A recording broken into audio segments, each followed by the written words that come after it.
button and then we can Sure. edit it later and see what happens. So, hello everybody. This is our first episode of the podcast that we don't know what we're going to talk about today, or I guess ever. So I'm David. I'm David, and what do I do? What do we do? I do AWS consulting. I sell products on the AWS marketplace, and I'm actually working right now as a virtual CTO for a small startup. That's what's new on my side. And Matthew, can you say a little bit about yourself? Yeah, well, Oh, I thanks for think I having have me to on go the to bed. show, David. A real pleasure. So, my name is Matthew Smith. I'm the founder and CEO of Field Cloud, and deal with connecting industrial assets and various industrial process systems into the cloud, but also into other IT applications. And anyway, it's been a great honor to be your first guest on your new podcast, Well, David. I think this is going to be our podcast because you asked me like how what's going on my side, and now I remember a little bit more. So one thing, like I have a small job as a CTO at a startup that I'm helping out organizing the infrastructure because they were using Amplify to build their product, and that thing is so backwards that it's crazy. It's basically whatever the best practices of AWS are, Amplify, which is done by AWS, does the opposite of everything. Um, It, you know, that's interesting. That's perhaps an interesting topic for this very first conversation we're having on our new podcast. Is there's a lot of tools and services that are positioned by or kind of put on the market yeah, by all manner of vendors, right? And we can't just single out AWS or Microsoft or Google, right? yes, The big yes, three cloud players.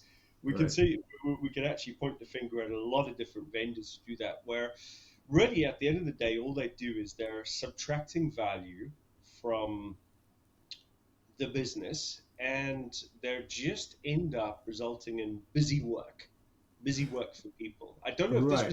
for you So or for me. They were all asked backwards. It was anyway. The manifestation of that is that it subtracts value from the business and creates, really meaningless work. Right? right. So let me first, maybe you should tell a little bit about your mindset when it comes to cloud providers, because your mindset is a little bit against them, right? And I'm someone that's a little bit too for them, right? Where especially I'm focusing on AWS and I do everything there, and I cannot see anybody else because they're so amazing. I love them, and just kisses and hugs until the end of time.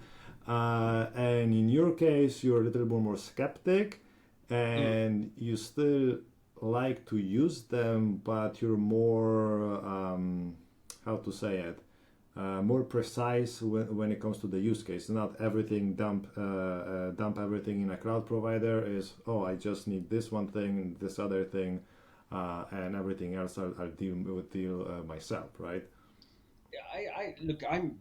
I'm a critical thinker at heart, and I like applying a critical lens to again any technology, or in fact not just technology, but when it comes to the work we do inside a business, we'll also apply a critical lens to, for example, accepted practices, ranging from quality management through to other business processes. So Mhm.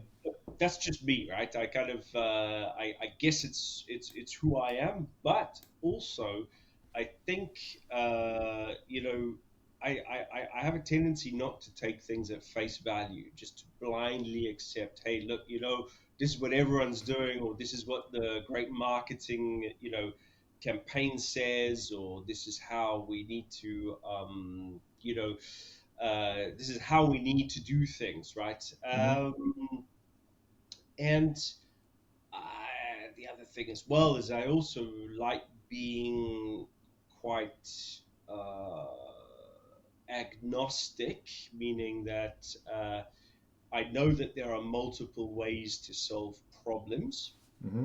There are always different ways that you can solve the same problem, and that you know sometimes again a different combination of technologies required. So Mm-hmm. for me, I tend to understand where's the real pain, right? So when we work with particularly large enterprises, Mm-hmm. in manufacturers, for example, what is their objective or objectives? What are the results they desire? And then we work from there. Mm-hmm. We don't come saying, "Hey, listen, we've got the perfect solution," you know, and we don't even know what the problem is, right? If by understanding the Right. problem and by being experts on knowing how to build or to help the customer build the Mm-hmm. right solution together, we're going to have something that's fit for purpose and that creates a return on investment and again delivers, the outcome that is expected. And it's as Right. simple as that. Well, So we what happens when a client is more, let's say, he wants to be on the cloud because this is the new thing, and all their competition is on the cloud, and the cloud is cool, and the cloud is the future, and cloud, right? Um, what happens then? Well, we'll tend to go through a bit of a sort of question process of asking why a few times, and sometimes we'll ask some really dumb questions. It's like, okay, so tell us a little bit about why, or and we'll ask why again. We might go through an entire root cause, sort of process using a method that's well known called the five why analysis, right? So by Mm, asking why enough times, you end up arriving at the root cause. Um, but before we get into asking why, we also really want to probe on what are you trying to achieve. Well, I'm moving. I want to do stuff in the cloud because all my competitors are on the cloud. Okay, hold on a second. mm-hmm. Why do you want to be the same as your competitors? Mm, Surely your purpose is to be differentiated, to have a competitive advantage. So why mm, do you think by doing exactly the same thing as your competitors, aren't you going to get an advantage? right. Okay. So we always look at it through that lens as well. And then very often there's some kind of aha light bulb moment that comes in. Mm, It's like, ooh, wait, hold on. There is this thing that does make us different. All right. So, then you start unpacking that. So, okay, well, hold on. That would this particular thing be better enabled if you again applied, some kind of, you know, again, migration, transformation, mm-hmm. architecture. So we'd have to also then start unpacking the sort of the architecture. And what does get quite difficult, though, David, is when there's been a loss of institutional memory in the enterprise. What do you mean? Where institutional memory is where some of the reasons why decisions were made a long time ago, right? Those Ah, reasons have been kind of lost to the organization. And that's because people come and go. right. And as you know, I mean, you're a seasoned, software guy and architect and CTO. You know that artifacts are created. We write documentation, right? You're Mm-hmm. much more Well, familiar with we write Microsoft. documentation when people remember to write it. Exactly. Well, that's the first problem is that even if you do have some rules for like, let's document this, right? Very often there are unsaid decisions, Mm, right, that are not reflected in the documentation.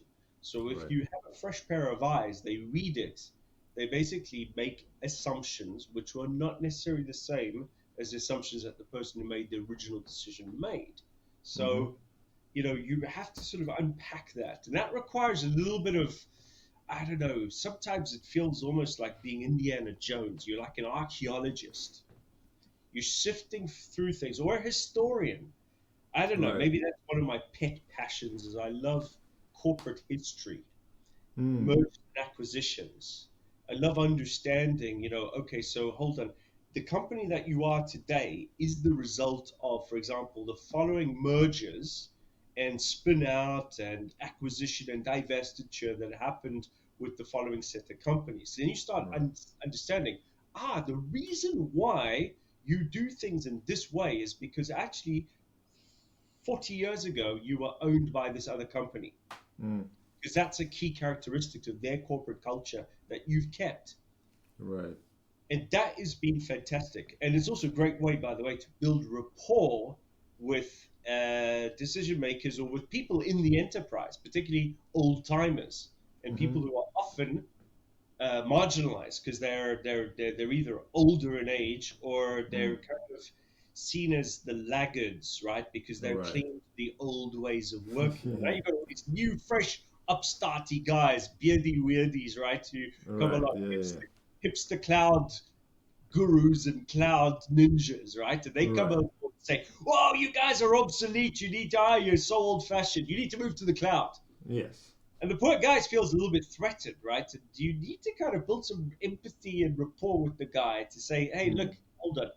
You started back in the days when the company was called so and so, right? Which meant that you probably worked, you know, in the same kind of way as, that company still does today. So how about, and that leads to some great conversation, but you have to spend that time during discovery in order to work out, all right, so, hey, do you need to move lock, stock, and barrel to the same thing that everyone else is doing in the cloud? Mm-hmm. Do you want to keep it off cloud? Do you want to do something hybrid? Do you want to be multi cloud, etc.? Right. Yeah. Yeah. No, that makes sense. I'm on the other side. Basically, if the client says I want to be on the cloud, I'm in. Done discussion. I don't care. I mean, no, I normally work with startups anyway, so everything is fresh and new, and most of the times it's just websites or maybe pipelines to search through a vast amount of data that it's already in the cloud anyway. Um, so my experience is basically, no, we want to be in the cloud. This is how we want to start our business, and that's about it. There is no, because you're basically dealing with more not legacy type companies, but more manufacturing companies, right? Well, So yeah, we're dealing with a lot of mature companies that have been right, around for a long time. And even if the brand or the current company setup is fairly recent, I'll say within the last 20 years, it's mm-hmm, normally as a result of a merger, an acquisition, or a divestiture. mm-hmm, And so if you unpack the history, you'll find things going back 150, 200 years for some of them. right, gee, wow, okay, So you kind of like, and then also to celebrate that history, it's like, listen, you guys like invented something that no one else was doing, right? mm, You guys basically like created the mold, okay? And right, think back to that time, and that a lot of that time is kind of lost. It's prehistory, or it's been kind of it's become myth and legend, right? right, I really like, be also dealing and confronting myths and legends, right? There are things that were seen to be so legendary. So yes, it's a different scenario and a different kind of like setup to a fresh young startup where mm, you've got guys who perhaps have had limited sort of industry experience. They really want to kind of like radically disrupt, change the game, mm-hmm, create new rules. And I mean, I respect that. I think, good, if you want to define new rules, okay, and you don't have any attachment to old rules, and you can bring something and it's competitive and fresh and literally has a market and grabs a mm-hmm, need and, you know, basically makes people happy, go for it, okay? right, yeah, But in a way, those startups also have a similar issue where if you are doing the same thing as everyone else, okay, you're not really building a competitive advantage. So I'm curious about you is with what you do, right? Knowing that there is a whole set of great tools within, a big cloud vendor like AWS, mm-hmm. right? How do you basically ensure that some secret sauce, that the mayonnaise, the homemade secret barbecue sauce mayonnaise, right? Whatever you want to call it, how that comes in and that makes it differentiated. How do you do that? Right. Well, so for example, with the past client, one thing that this actually fits the question is basically, so they were in the financial fintech business, and the idea was basically to merge two sources from two different type of places, merge this information together, and then find and enrich this data. Because basically, I'm not going to go into super details what they were actually doing, but basically in the fintech business, it's old-fashioned. Everything is old. There's no data sharing or anything of that sort. So you have from one side one piece of data, from the other side one other piece of data, and when you combine it together, you were able to give actually quite valuable to third parties that were looking for this enriched data.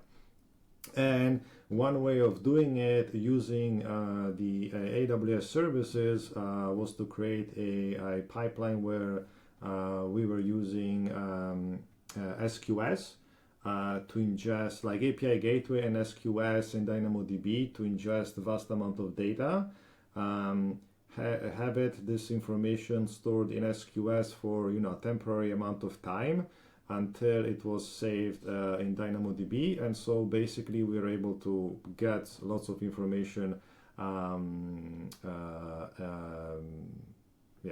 fast again, repeating myself anyway. And then we were using the same technology to search for the data. So the request was going into the SQS, because basically the idea was there was one part of the institution who they were not sending data live. They would send data every hour or every 24 hours, so it wasn't something that was coming immediately. And so the search request would come, land into an SQS queue, and then every 15 minutes it would search. It would search immediately. If there was no result, it would go back to the queue. After 15 minutes, research and basically end up in a loop until the information was found, or the time to live was more than 48 hours, then the search was basically discarded, right? So this was something built using the services that AWS had. So basically anybody can take advantage of that. And in the case of this company, the secret sauce was like how we are going to merge this information and how we are going to make these queries to make them work, right? So you can still do this custom secret sauce that allows you to surface this information that people are searching for, while still using everything that AWS already built, and it was battle tested for over 12 years. So SQS is one of the, if I remember correctly, SQS is the oldest service that AWS, like Amazon, has. It even predates AWS itself. And so you can be sure that thing is super scalable, it works, it's rock solid, and you don't have to reinvent the wheel, because they were using SQS back in the day to serve Amazon.com, right? And so that's one of the benefits. Like, you don't have to recreate a pipeline like this, or like a queuing system that already have it. It works, it's rock solid, it has all the features that you need. You just can take advantage of it, right? And then you do your searches, your merging of the data that is custom to you, and this way you can have the best of both worlds. So you can just focus on the product instead of reinventing the whole infrastructure from scratch. Okay. Which for in your case of your companies, they would have done that type of queuing system 50 years ago, and it would probably work. And then the question is, should we migrate this to AWS, or should we keep using what we've built because it's already built, the investment was put in, the money was put in, and we got back all the investment back anyway, so now it's basically a free thing that we have, right? So that's the question. There's a lot of existential questions about that, because there was quite a big wave of investment about 20 odd years ago into enterprise service bus, right? Type, and again, there's all manner of different types of integration, sort of middleware, service bus type middleware that Mm. exists. Like there's Tibco, and I'm trying to think. There was sort of the God, I can't remember the name of that IBM product. It's For sure, something built on AS400, right? no. This is kind No? of like sort of as we were moving into the sort of the web era, right? Oh, okay. So something new from IBM. Got it. Yeah, Impressive. well, like 20 years ago, new from IBM, Right. right? That Okay. was seen as a pretty interesting sort of approach for this.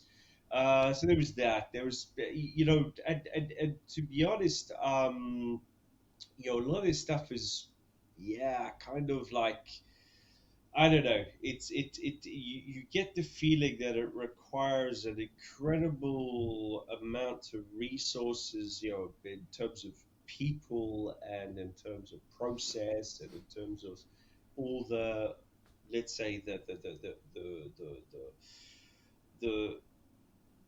the kind of the coordination that's Hmm. required to kind of bring this thing together. Okay. Um, and yeah, I mean, there are tools out there that were designed to work well 20 years, in an IT estate that's, was modern and fresh, in the early 2000s. Right. Um, a lot of those were, again, lifted and shifted into some of the very first wave of enterprise cloud migration. So what Mm-hmm. people did, when they started, kind of like taking outsourcing of data centers to the next level. So back Mm. in the, back 20 years ago, it was very commonplace for an enterprise of a certain size to build their own data center. Right. It was truly on premise. They had like a proper computer center, proper data room that was filled with servers. And what they did is they bought servers, they got them installed, but they put air conditioning. They built they basically invested in their own air conditioning, their own power Mm-hmm. system, and they built their own space out. And then, somewhere along the line, it became unsexy to do that. People say, "Whoa, no, Right. man, you shouldn't be doing that. You should rather outsource your data center." And there were a couple of different ways that you could do that, but it depended on who you were in bed with as an IT service company, right? As Mm. a vendor, right? Because some of the bigger vendors, right? And I mean, I suppose we're naming names, so we may as well go ahead and name names, right? But there Yeah, I were mean, nobody's going to pay us for on this podcast ever, so who cares? well, exactly. But it's also just to, again, it's not really about naming and shaming. It's just some examples, Right. if you've got like larger IT vendors, right? So hell, there was companies like CGI Logica, like Capgemini, Okay. Accenture, Yeah. By the way, I'm the youngest here, so I don't even know those names, right? that's really interesting that you yourself, right, with the kinds of people that you tend to work with, right, with the types of organizations you deal with, don't even know the names of those companies. But Mhm. my type of customers, I mean, these are historically important vendors, big vendors. I mean, Mm. where they'd be spending, hundreds of millions of dollars, north of hundreds of millions of dollars, right, per year on services. Wow. And sort of starting around 15, 20 years ago, there was this kind of like sort of like steady shift towards more and more outsourcing. And then, I Mm-hmm. mean, I've only mentioned Western names. There are Eastern names as well, right? There's Infosys, there's Wipro, right? Okay. You don't know Infosys? No, I don't think so. No, Uh, I mean Infosys is like the most well-known Indian, all right, IT service company in the world. oh, okay. I mean, They're started by I mean, three guys with $350 of startup capital, and they're now this multi-billion-dollar machine that employ an army of, you know, thousands and thousands and thousands, right? Okay, never seen. Yeah, I'm just looking at the logo of the company and it doesn't Mm. even ring a bell, so no clue. Yeah. So anyway, I mean, what some companies did, okay, is they ended up, let's say service companies, is they ended up, all right, creating contracts, service contracts, or outsourcing agreements with their enterprise customers, and their enterprise Hmm. customers actually transferred assets Hmm. and manpower to the service company. So the service company basically took on a whole bunch of servers, a whole Hmm. bunch of real estate. In fact, where this got interesting was during the sort of this was after the first dot-com crash, Ah, 2001. okay. Right. I don't know where you were during the dot-com crash, but I remember it very well. I was, I think, 2000. Wait, you said 2001? 2001. Yeah.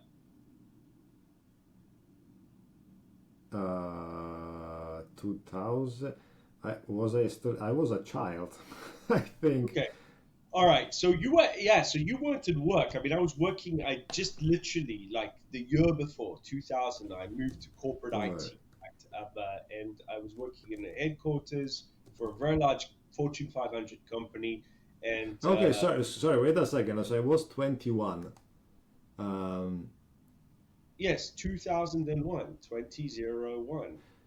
no, no, I'm saying like since I'm 40 right now, right? So I at 2001 I was 21 years Yeah, you were old. 21 years old. Okay, so you were kind of like just finishing or maybe still a student, right? Yes, I was like finishing high school basically, Okay. and actually I was starting in IT. That was my first job. After high school, I became a Right. sysadmin at the company, and that was the thing. And actually, was not even aware that there was a dot-com situation going on.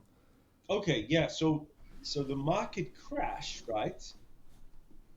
That happened in 2001 because there was this Right. stock market bubble, right? That started in the mid 1990s with the whole internet hype. Hmm. Okay, so this Yeah, is but where for whatever reason, I never was aware. I mean, I learned about it later in life when I was started playing with the stock market, and all of that. Then I started right. listening. Oh, there was the dot-com bubble that crashed.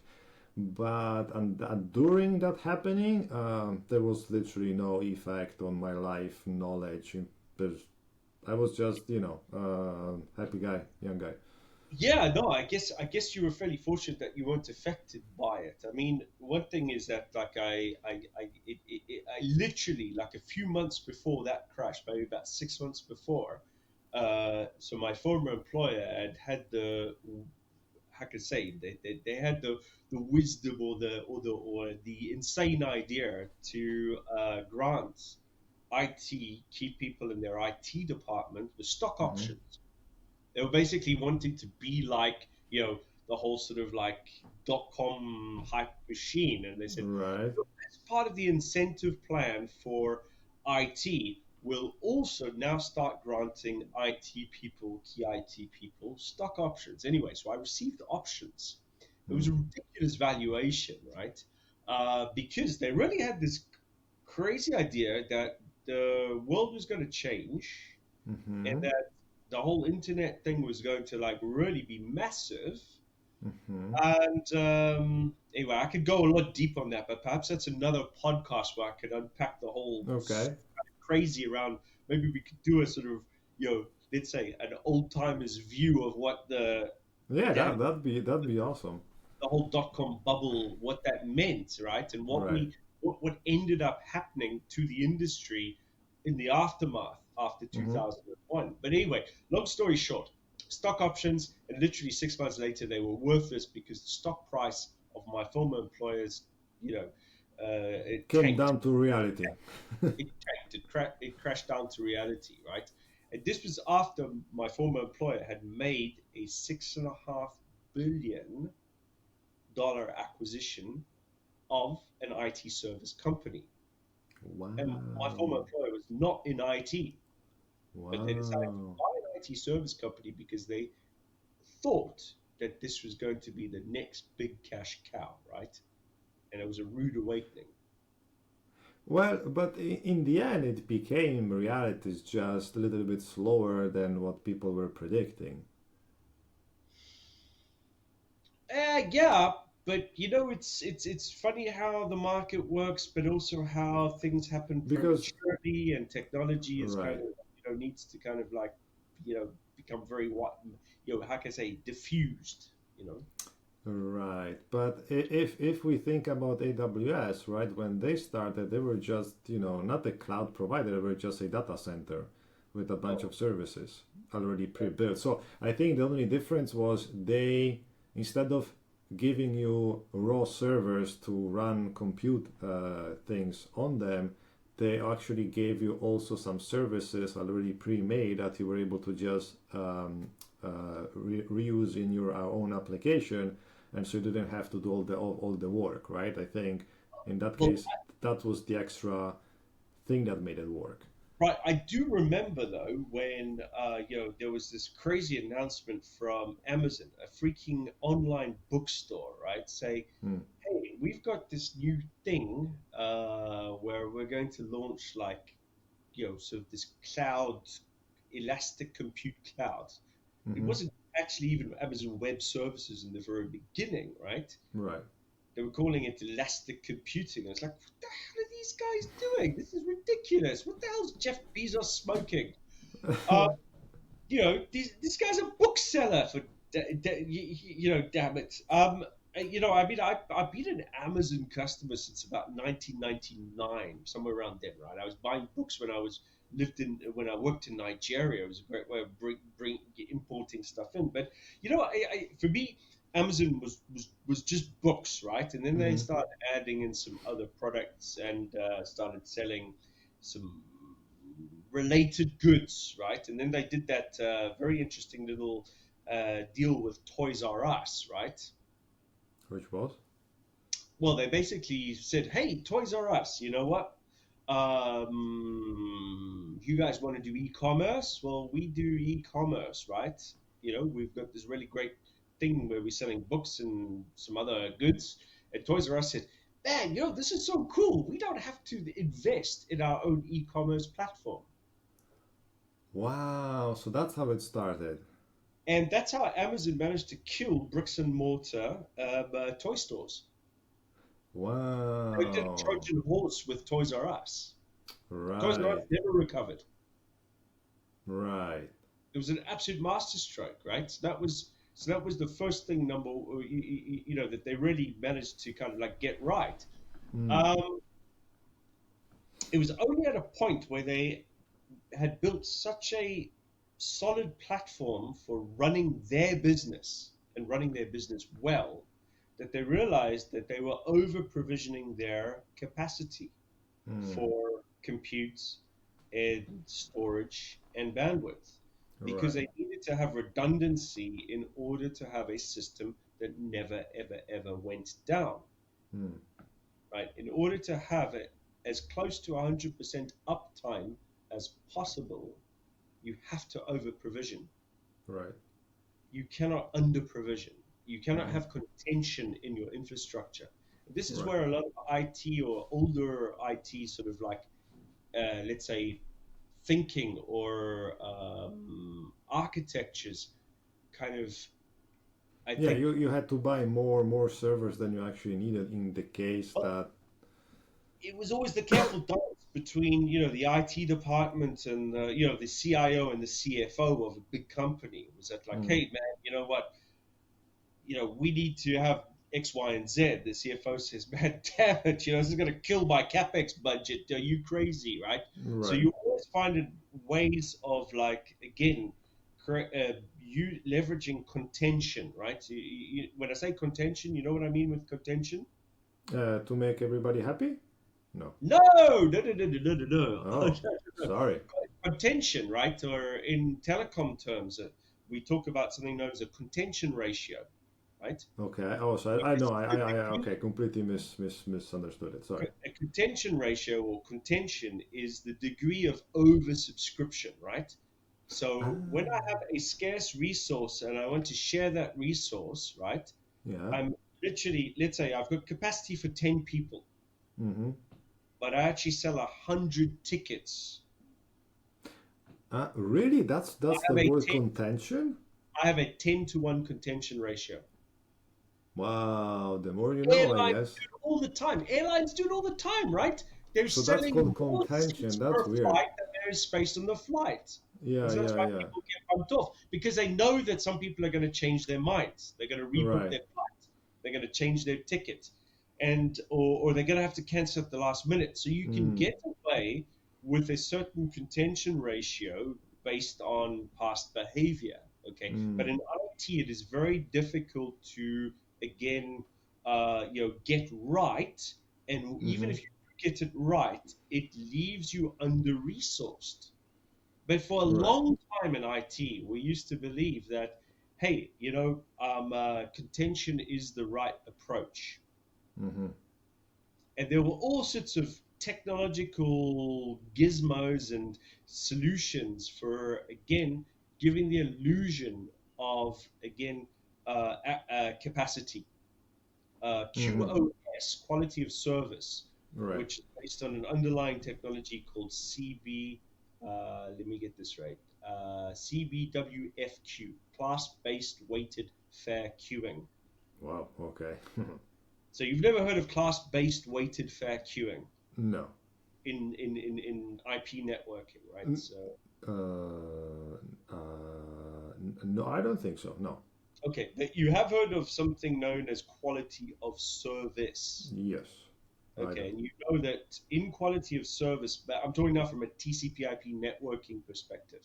Right. You You have give quality, priority to different packets, different networks, different things. exactly. I give priority to different to packets based on a number of different parameters, Mm-hmm. and normally these then get divided into bands known as class of service. And you can only Mm. have a finite number of class of service bands, otherwise it becomes unmanageable. So you Mm. tend to have maybe four. I've seen five, right, classes of service. And so Okay. you'll typically have like a platinum, class of service, which is my highest priority of packets, right? Mm-hmm. Now, I'm gonna. Do you have any idea what goes into the platinum class of service packets, David? Nothing. Zero.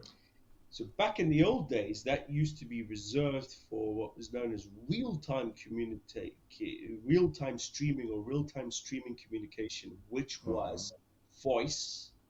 Okay. Okay, so when IP telephony started to become a big thing, right? Mm-hmm. One of the reasons why quality of service and class-based weighted fair queuing was introduced as a technology was in order to prioritize UDP packets that were conveying Ah, voice over IP. okay. Okay, so um, man, geez, so if you know about protocols like SIP session initiation protocol, I mean, I know. I never. I mean, I know that it exists. yeah. And then there was the old H323, right? All the precursor protocols that were used for conveying Uh, voice right. over the IP network. So, how do you take voice, which up until then was done using circuits? Mm-hmm.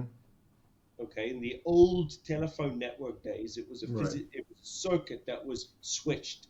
So So okay. basically, So when they switched to digital, then they had to come up with a solution to make sure that the packets actually have 100% priority over, all the nonsense that you not want to do not else. exactly when they switched to digital. When they switched digital from circuit switched digital to packet switched digital, that Okay. is when we need to have prioritization on the network, right? Mm-hmm. Is important.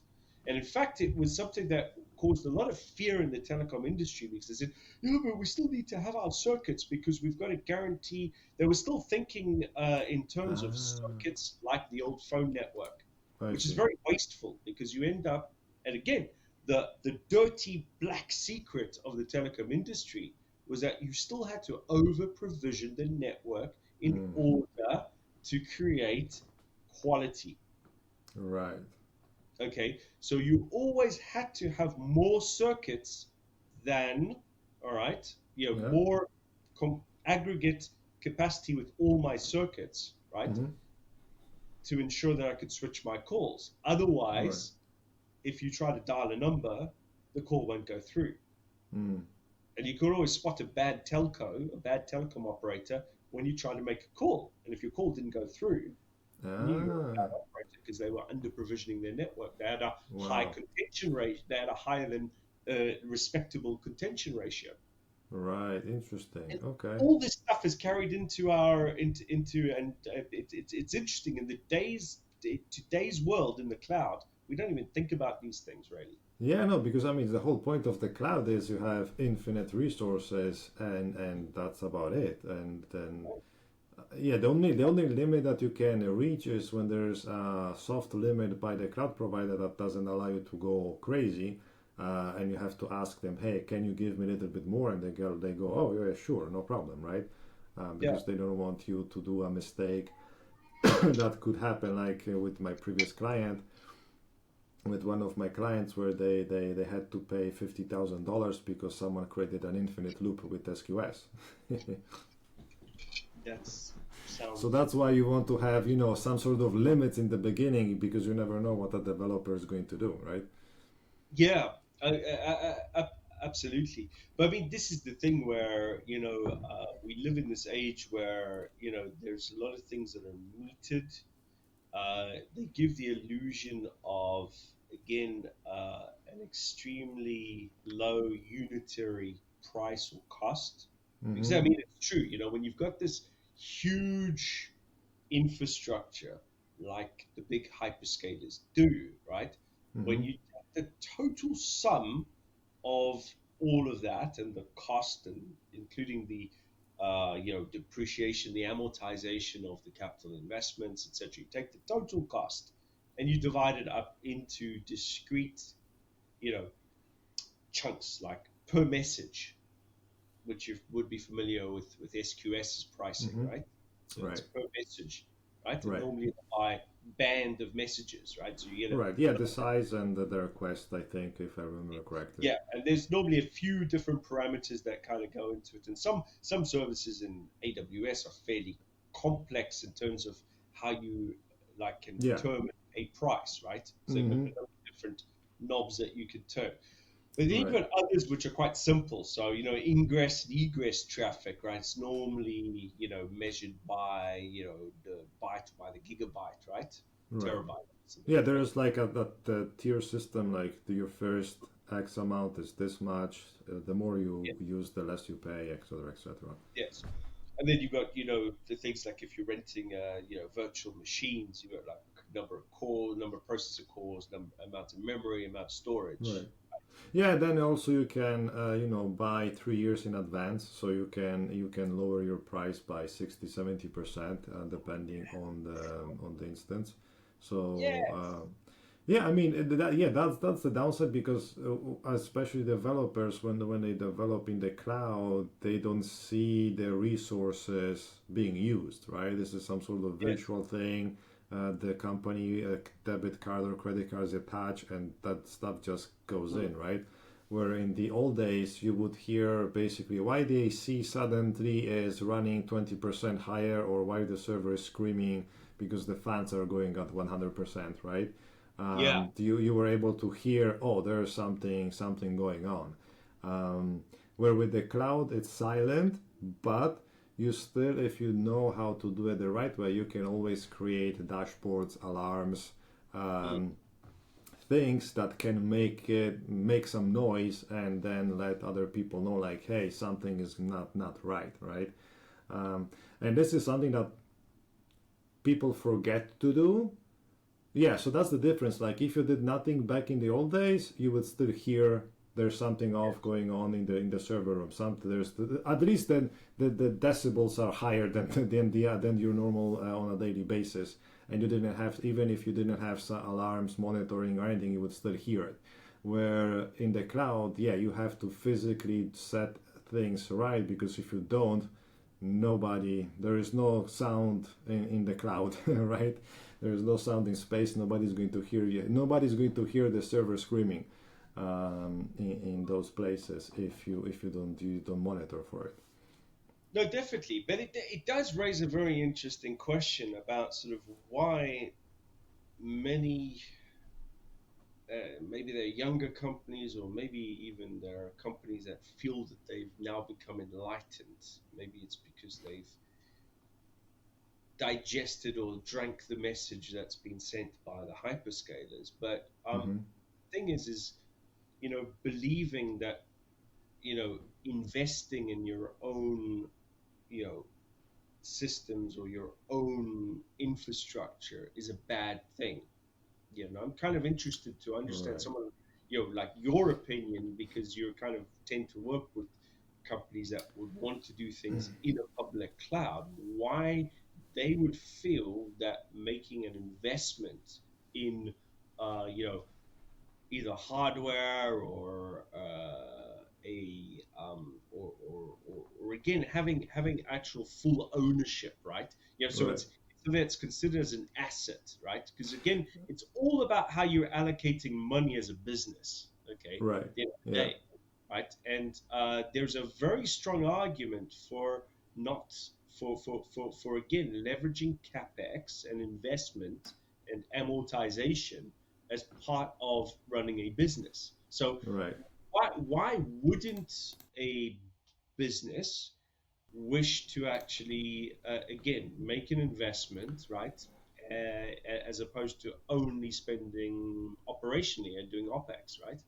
Right. Well, it all depends on the business.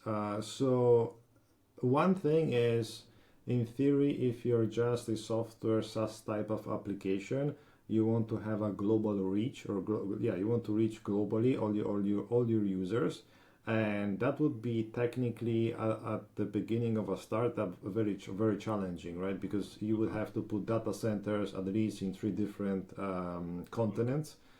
To make sure that the website that you're providing is fast enough, like the experience is nice. So yeah, that will have just too expensive. And in the startup world, the idea is to test an idea, and if it works, great. If it doesn't, you scrap everything, and you don't have hardware that you have to then sell and do something with it, right? So that's the good part. Yeah. But again, but then when what happens with company, and this happened last year when AWS, like the Virginia region, had an issue, technical issue, and lots of companies went down, right? And that shows you that everybody wants to be in the cloud because they want to have a global reach, or a global hardware, right, all over the planet, and yet they put everything in one region, right? They don't create a infrastructure that is spread out into different availability zones and in different regions, because a infrastructure done right should have at least 3 continents, 3 different availability zones in each continent, and then if one zone or availability goes down, people can still reach your product a little bit slower, but still they can reach it, right? And this is also a false I don't know what's the English word for it, like a false sense of security, that if you're in AWS or in Azure or Google Cloud, just by being there, it makes it so that you are much more resilient than you are. Where what people do is basically have their own office data center next to each other, and that's what they have. It's just in Virginia for whatever reason, and it's not close to them, right? So then the question, what's the benefit? There's none. If you don't configure the cloud the right way, it's kind of pointless. It's much easier if you have a good idea to have your own data center, because why pay someone else when you can have it next to you? So that's the thing. Like, yeah, people go to the cloud thinking that they're safe, and they're not.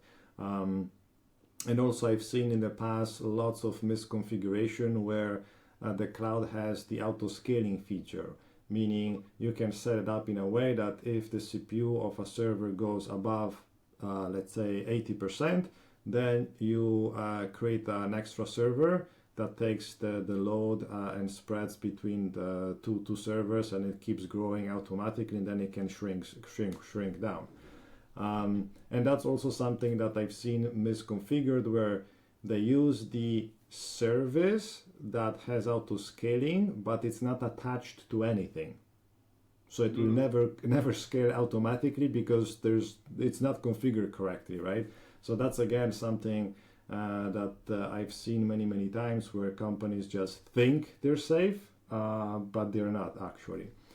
So that's one downside of the cloud, is you don't see what's happening, and since it's so complex, people don't know where to look for things, and they try to basically to go to Stack Overflow and copy and paste some ideas, and it never works out correctly. For me itself, I like the cloud because I can program it from start to finish. Meaning I can create a CloudFormation file where I say I want this service, that service, I want it configured this way, that way, and then basically I tell the cloud, hey, deploy what I'm telling you to do, and it automatically does it for me, right? Where this level of automation does not exist, would not exist if you had your own data center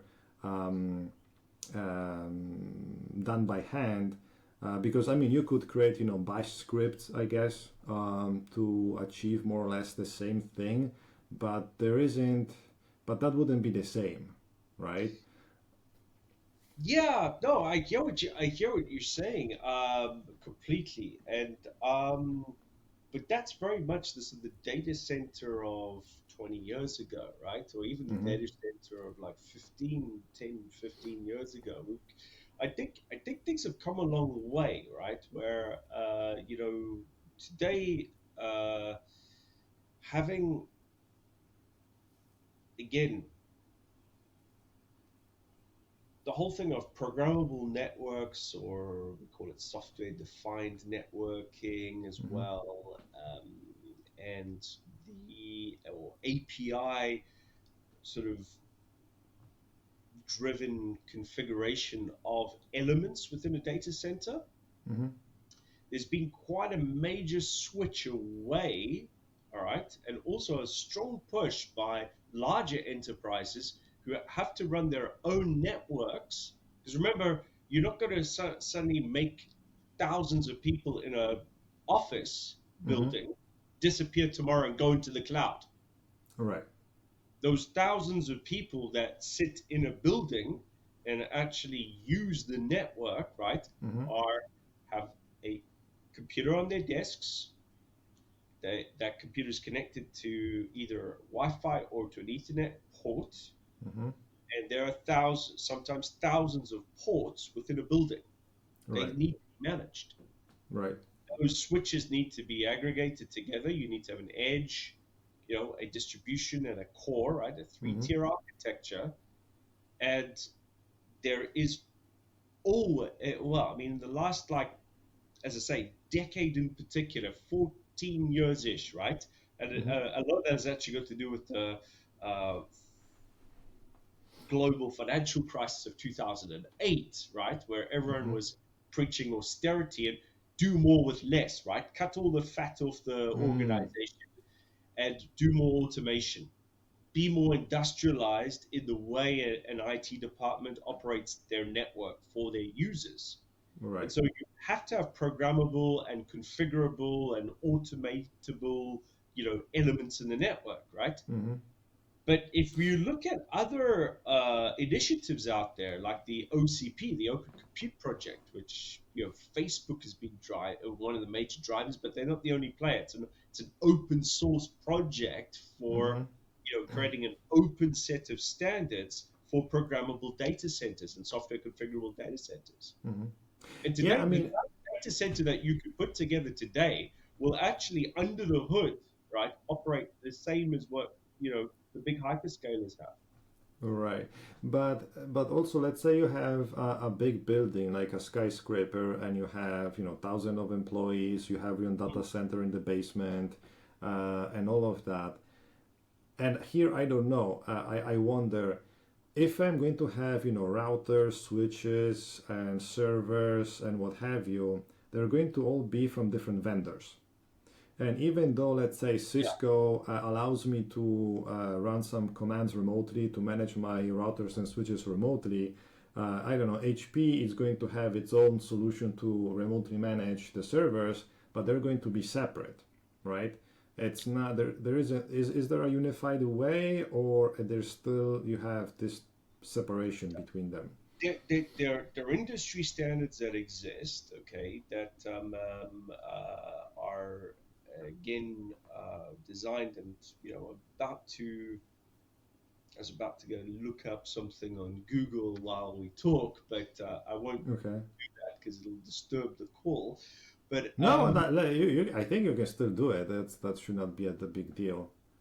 If well, you yeah, go to it was just about I was about to sort of like get up off my chair slightly and throw my No, I don't think we are going to be super professionals here. It's just well, us randomly as long as talking. I'm not going to bump the camera, that's the main. That's You the can main. just reposition it. It's fine. This is not Hollywood.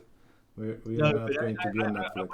I wanted to, yeah, no, I wanted to touch on something, and I just wanted to actually get the acronym right, okay, of Okay. who the organization is called, because the organization that coordinates a lot of these standards for data centers and this kind of networking, but also servers that go in data centers, is called Mm-hmm. the DMTF, Okay. What's that? which is the Distributed Management Task Force. Okay, and Okay.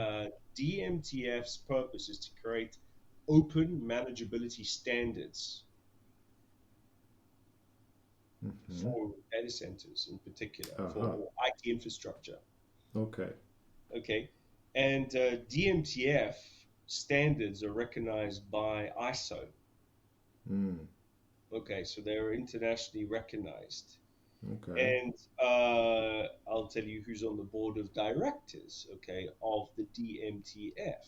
Okay, so you've Mm-hmm. got Broadcom, you've got Cisco, you've got Dell Technologies, Hewlett Packard Enterprise, Intel Corporation, Lenovo, NetApp, Mm-hmm. and Verizon, and another Okay. company called Positivo Technologia. Interesting. So I guess I'm too hip for this stuff. Yeah, Uh, or I like guess things are as things are changing, and I'm literally not aware that they are changing, right?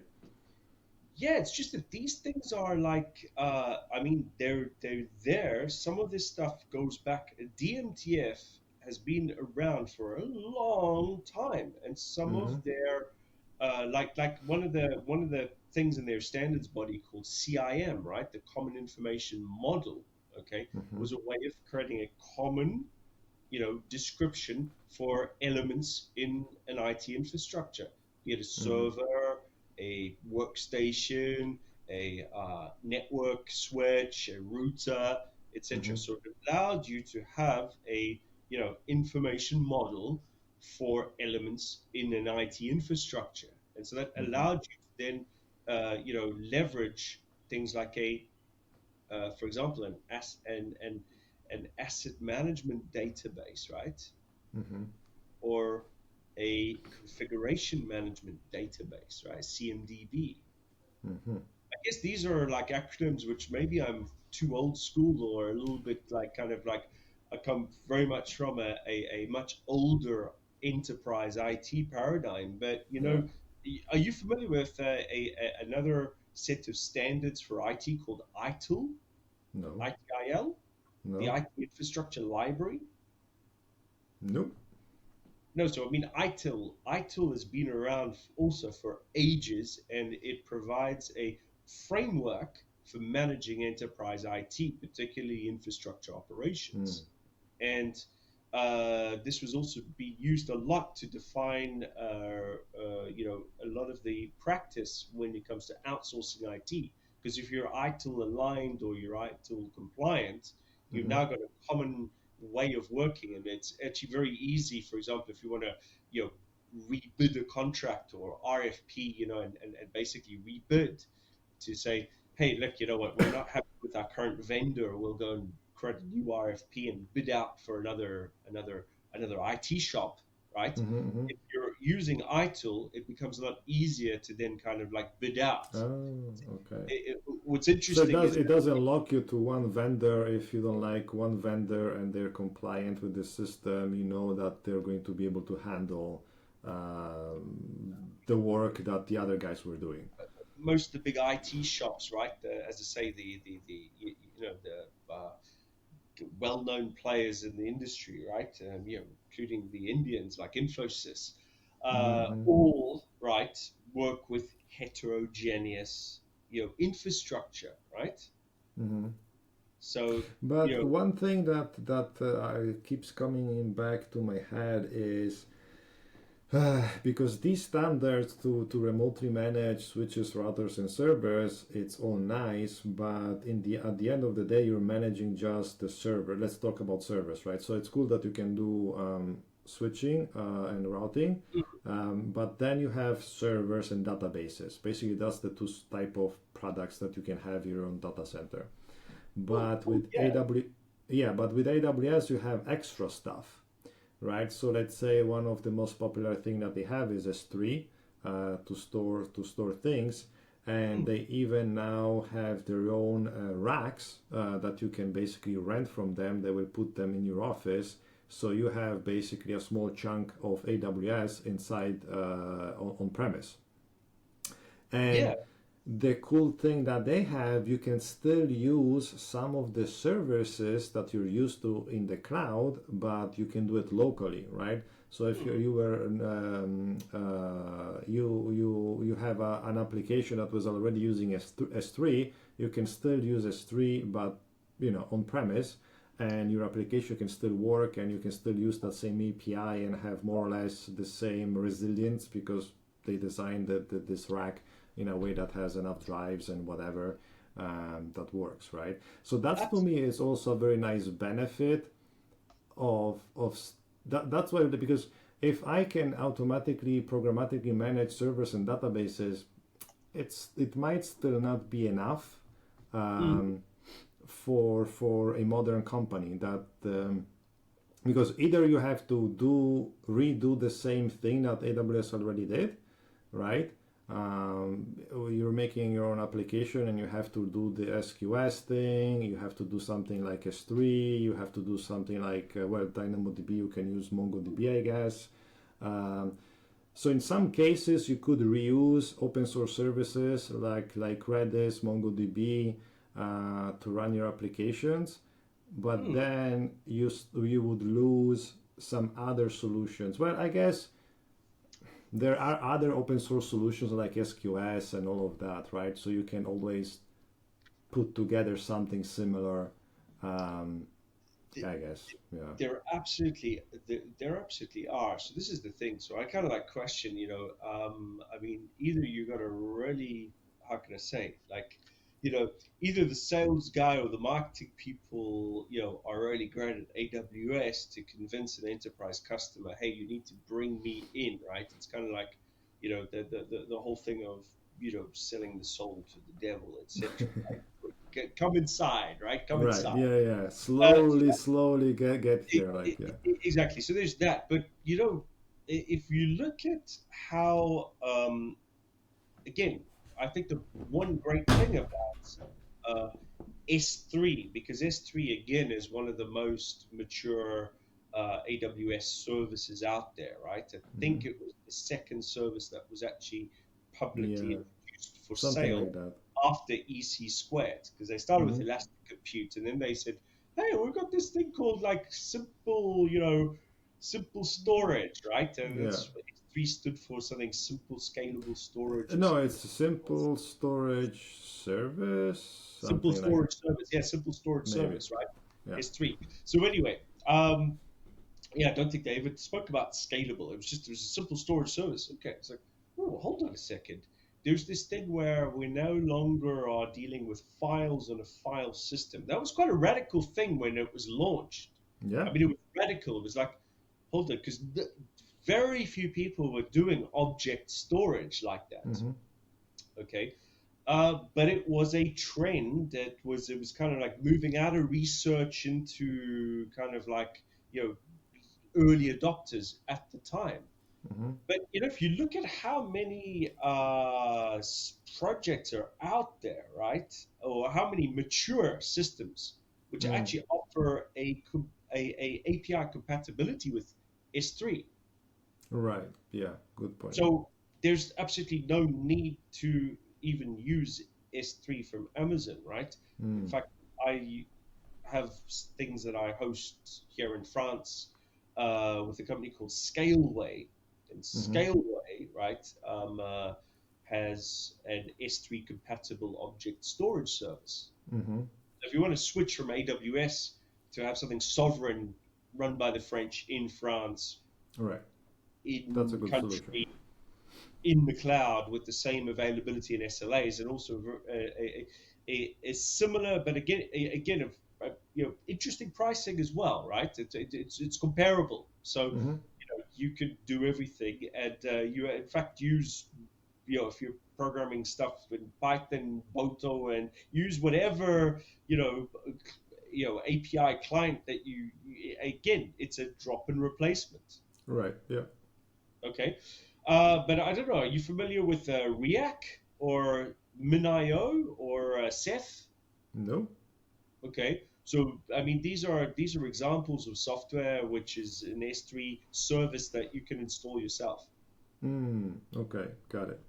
Okay. Yeah. So I mean, it's yeah because okay, good point. Like, it's for sure there is enough open source project that could replicate what AWS is offering. One of those all the more popular things, right? So you could do Yeah. it in your own data center and have the same type of services that makes your life easier when you're building your software.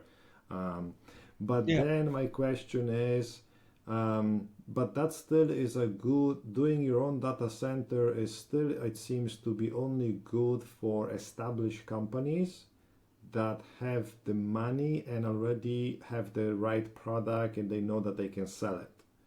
I think this is where you do have a strong argument, and I think it does get quite persuasive. All right, so yeah, don't worry, it's nothing, man.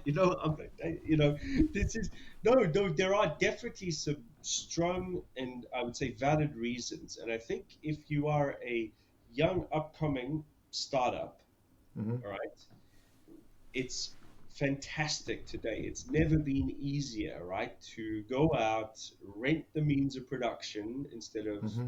going through the hassle of how do I own it, all right, Right. so I can get started, right? So being Mm-hmm. able to again go from zero to one, Mm-hmm. right? Your first kind of like to something that's minimally viable is this is where it's powerful, right? Um, and of course, that's the bait as well, right? Because oh, you like it so much. Well, don't worry, we loved it so much. We're going to continue to use it, Mm-hmm.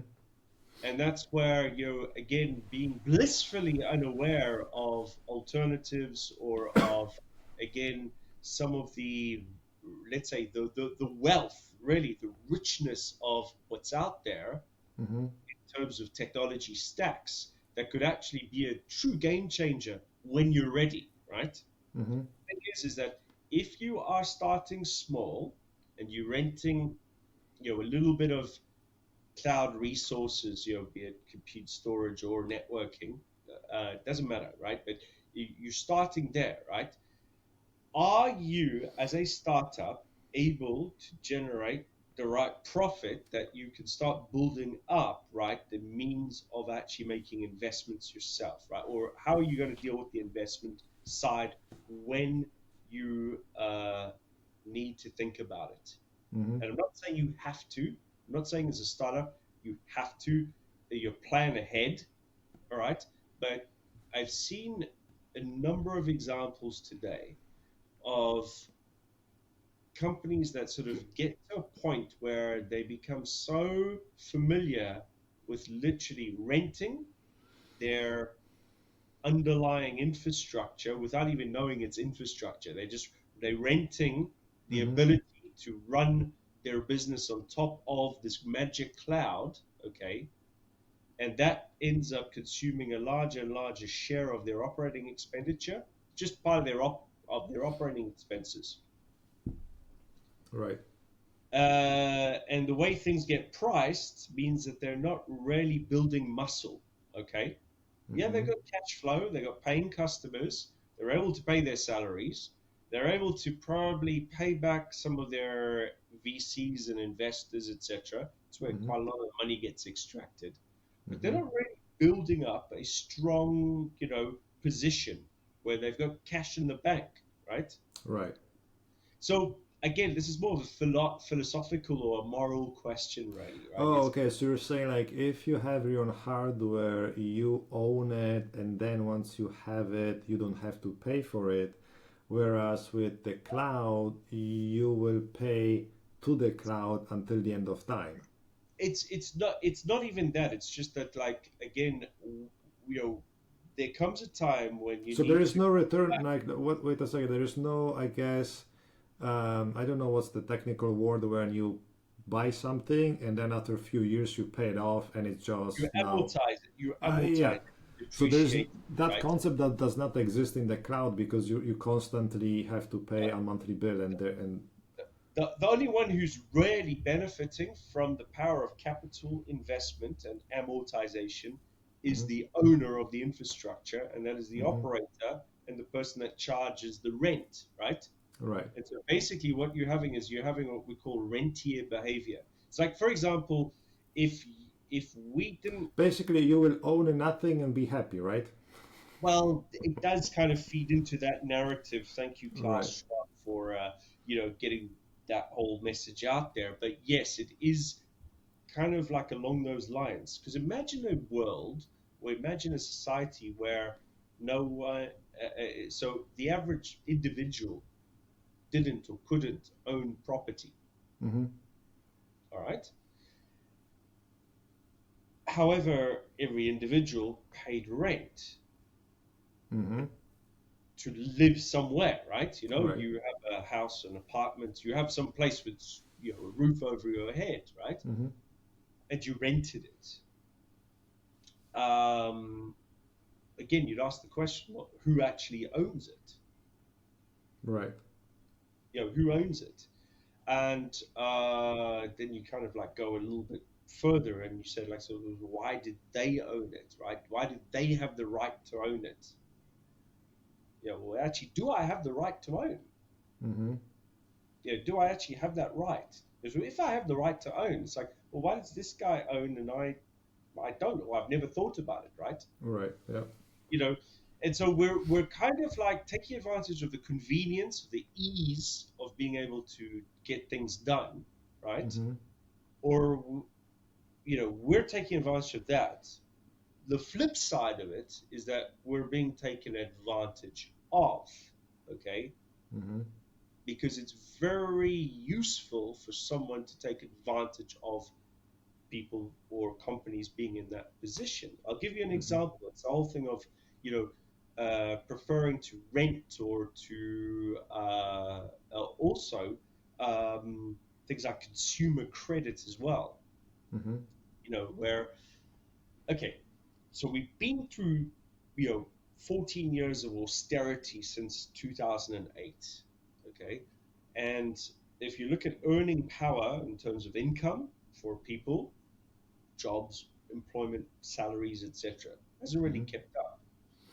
Mm-hmm. So there's a generation that's kind of feeling a bit squeezed at the moment. They don't have a lot of savings. In fact, what they tend to do is they tend to live off money that they borrow without knowing they're borrowing, right?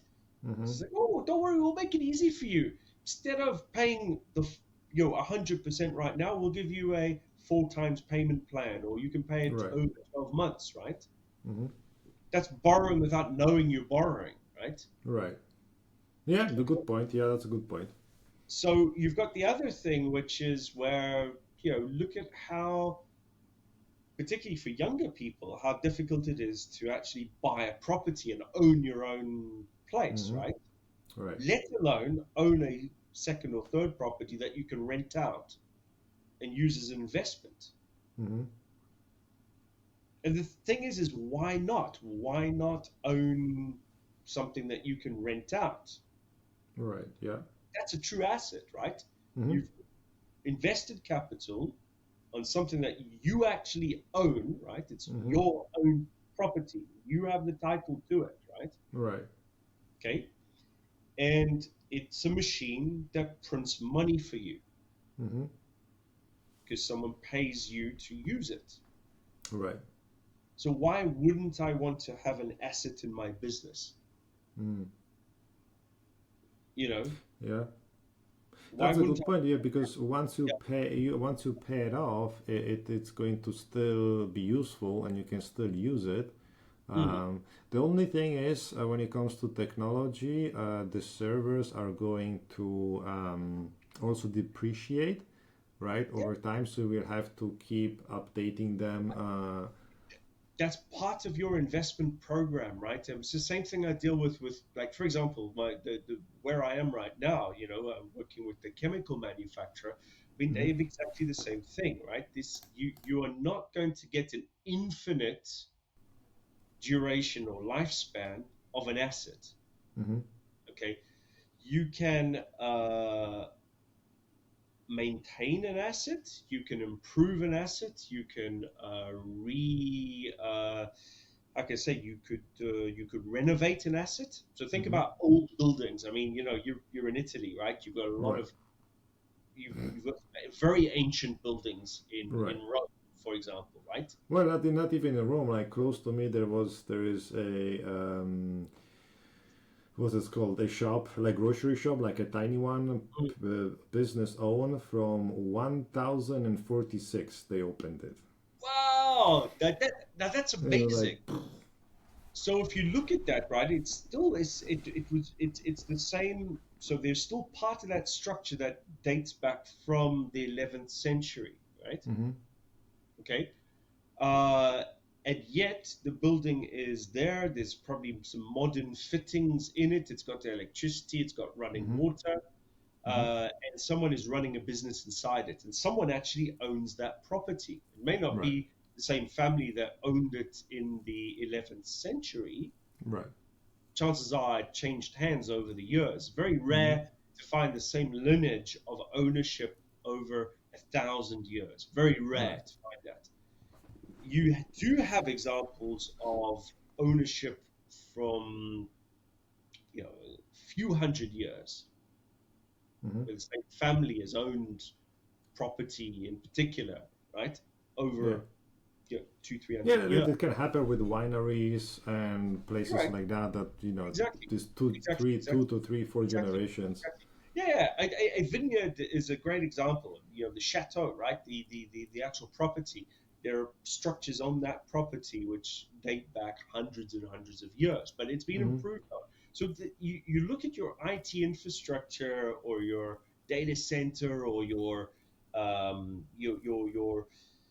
basically your asset, right, is Mm-hmm. something which can improves over time. You're going to be, for example, I'm going to take out this stone here because I'm going to make an opening, or I'm going to expand the size of that cellar to Mm-hmm. store my wine or put my Mm-hmm. barrels in. So Right. it's the same thing when you're modernizing, your IT infrastructure. So the question is like, should the hyperscalers, so AWS, Microsoft, and Google, right? Mm-hmm. Should they be the only ones that have the right to do that? Because that's what they Well, do, right? They're doing it anybody has the right to. I mean, why do you use the word right? Like, it's not that they're like there's a special law that only those trees can do anything, right? right. Today, there's no special law, right? Today, there's no special law. Number one. Mm-hmm. Number two, right? It's it's just yes, we have the ability, right? It doesn't mean we're able to. So if I Okay. don't have, yeah, I have the ability to, I am allowed to, but do I have the means, or do I have the ability, do I have the skills or the resources to actually R- do that? Right. So the question is, do you have enough money to be able to buy the hardware itself? Is it easy to find talent that can actually do Hmm. what you want to do, like build your own infrastructure in your own basement? Yeah, Um, and what you're maybe saying is that Amazon, Google, and Microsoft, they can hire basically the whole market. They can have priority over hardware, meaning Dell is going to sell to them first before they sell it to yeah, you, and and then that you're left with scraps basically. creates actually some perversion or some distortion in the entire kind of like market landscape. Mm-hmm. I'll give you, you just touched on two reasons. One is the whole thing of talent or skills, Mm-hmm. okay, or you know, resources, basically the human side, Yep. right? So what that means is I have you know, a large player like AWS is able to steal people away from other Mm-hmm. places. And I think that is quite interesting if I look across, you know, my professional network, how many people have actually been stolen. Mm-hmm.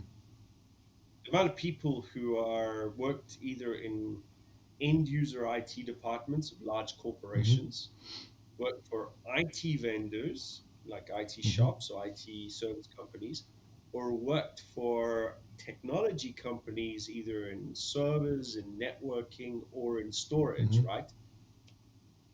The amount of people that work for, you know, AWS today, you know, that have come from that Mm-hmm. side. So that is interesting. So that's the first point. Second point has got to do with, again, obviously the actual physical infrastructure and hardware. Mm-hmm. Okay, because yes, if you have a controlling hand or such a powerful hand, right, that you can control the supply chain.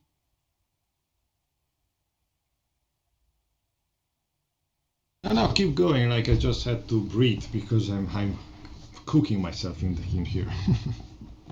Oh wow, It's okay. getting hot. Funny. So yes, so anyway, so the second point has got to do with having a again a powerful hand, which can then control or influence the supply Mm-hmm. chain. So you know, if it become well, I mean, so much so that if you look at AWS, I mean, with Graviton, right, they Mm-hmm. actually bought a company that had created their own Right. silicon. So they own, you know, so Amazon by extension owns, right, the IP on that particular Mm-hmm. silicon, which is really interesting hardware. You know, when you look at it and you could have thought that would have been an interesting game changer for the entire industry, right? Mm. Um, However, it won't be Graviton's place to be you know, again, a well-known name in the broader Right. industry. Yeah, because basically They'll instead only of be selling well-known the chip because, to anybody who has the money to buy it, now it's just AWS owns it and that's it. or, yeah, or selling a license to make for anyone to make the chip and include it in their own Mm-hmm. designs. You know, there was a couple of examples along the way of companies that were trying to be a sort of winner take all, Mm-hmm. right? And ended up losing to someone else later on because they tried to be winner take all. Mm-hmm. Okay, and yet the name that gets remembered is someone else. It's interesting when I think about it. You know, I mean, it's a great example is kind of like this whole thing of again using ARM CPUs, 64-bit ARM in the data Mm-hmm. center for running cloud Yep. workloads. Because several years ago, there was a company called AMCC that was first to market with a 64-bit ARM server chip. Mm. And it was like great stuff. I was like, whoa, this is so cool. I even have an AMCC dev box, Mm. which I turned off a long time ago, which I was running in my Okay. office, and it was like a really impressive machine. It was like an 8-core ARM 64-bit server. We're talking like 2013, 2014, right? Okay. That time period, right? So ARM 64 was that kind of like bleeding edge back in those Okay. days. And I was like, yeah, this is something I definitely want to pursue because I could see, moving to a 64-bit architecture for ARM, lower power, and it's a nice way of again putting additional pressure on the likes of Mm-hmm. Intel, right? Where Intel, if you look at the competition between Intel and AMD, right? There still is this compatibility with those Mm-hmm. chips. Well, but Okay. still, I think like AMD put a lot of pressure on Intel in the last 2 years. They Yeah, they did. just whoa. Yeah, they did. They did. And I think this is what Nvidia was hoping to do by trying to acquire ARM. Right. And of course, that's all been thrown out because of regulatory Yeah. issues, which is perhaps a good thing. It sort of backfired on Mm-hmm. Nvidia, slightly, unfortunately. So Nvidia will still need to license ARM IP, right, Right, and I to think create it's a ARM. it's a good thing because you can imagine because I mean everybody's licensing from ARM like Apple, Samsung, Qualcomm, all of those Yeah, guys. So if now you have Nvidia that can say like, oh, you're making a graphic card, we make yeah. one too. So maybe you have to pay a little bit more for this license this time, right? Yes, exactly. And of course, the really interesting one to watch out for is this whole new. It's this whole movement towards what they call open cores, right? And there's this whole new MIPS or MIPS open architecture, right? That is coming up as an alternative to ARM. Yeah, there. But what was that ARM or x86? Like you're talking about that CPU that is open No, I'm source? talking about something completely different. I'm talking also about a RISC-based Oh, okay. architecture, so RISC meaning reduced instruction set, like Mm-hmm. ARM, as opposed to CISC, which is Intel AMD, right? So complex instruction Yeah. set. It's just that as ARM has become very powerful in the industry, and if you want to bring a RISC processor to market, I mean, they literally, it's the range of silicon that they do or the range of like IP that they have that allows silicon manufacturers to build everything from tiny Mm-hmm. microcontrollers through to 64-bit full-on hyperscale ready server Mm-hmm. chips. So it's that breadth, and that's something that Intel failed spectacularly at, Right. right? Intel wanted to have that portfolio, but they never got Yeah. there, right? They've they really did miserably with microcontrollers. Did they even? Ah, yeah, yeah. They tried to do some stuff. Yeah, I remember. Like, yeah, they had like a platform. Oh, they wanted to compete with Arduino. I think they had their own Yeah, there was the little whole guy. Quark platform, and then they were taking like really old designs, so like good old Intel 486 type vintage Okay. design and basically shrink the die Ah. to go into a much smaller footprint. Because this is the thing today. I mean, it's ridiculously easy. All you need to do is just use a current semiconductor Mm-hmm. process, right, at the right scale, and you just shrink the die Mm-hmm. down. Okay, and you've got now a chip which consumes a lot less power and a lot less how can I say it occupies a lot less space, so it's Mm-hmm. Mm-hmm. miniaturized. Yeah, but I mean, it's still going to use more power than a the purpose design, embedded chip, or no? No? No, not necessarily. No, not necessarily. If you look at like transistor count, etc., Uh-huh. right? the reason why we end up with a much lower power, okay, is because again we've kind of like shrunk things, so we don't have to have so much. How Like can we say? We don't need heat exchange, like the too much. it's got, yeah, it's got to do with like how much current Right, needs to exactly. So flow, then you right, create for heat, and which power the creates, yeah. detectors and the transistors. Yeah. Right, but if your design is not, I don't know, I don't know much about chip design, but I would think that if you do something from day one that is for embedded solutions, wouldn't that be always more efficient and less power hungry than an old design that was just shrinked down? Um, Hmm, I don't know. the answer is perhaps, because you are perhaps going to do some other Right. optimizations. Okay, right. You're going to perhaps do some other Because you might have optimizations. instructions that you're not using anyway that taking space, and then when you're using them, it's a rare thing, but then you're using more power because they were not designed.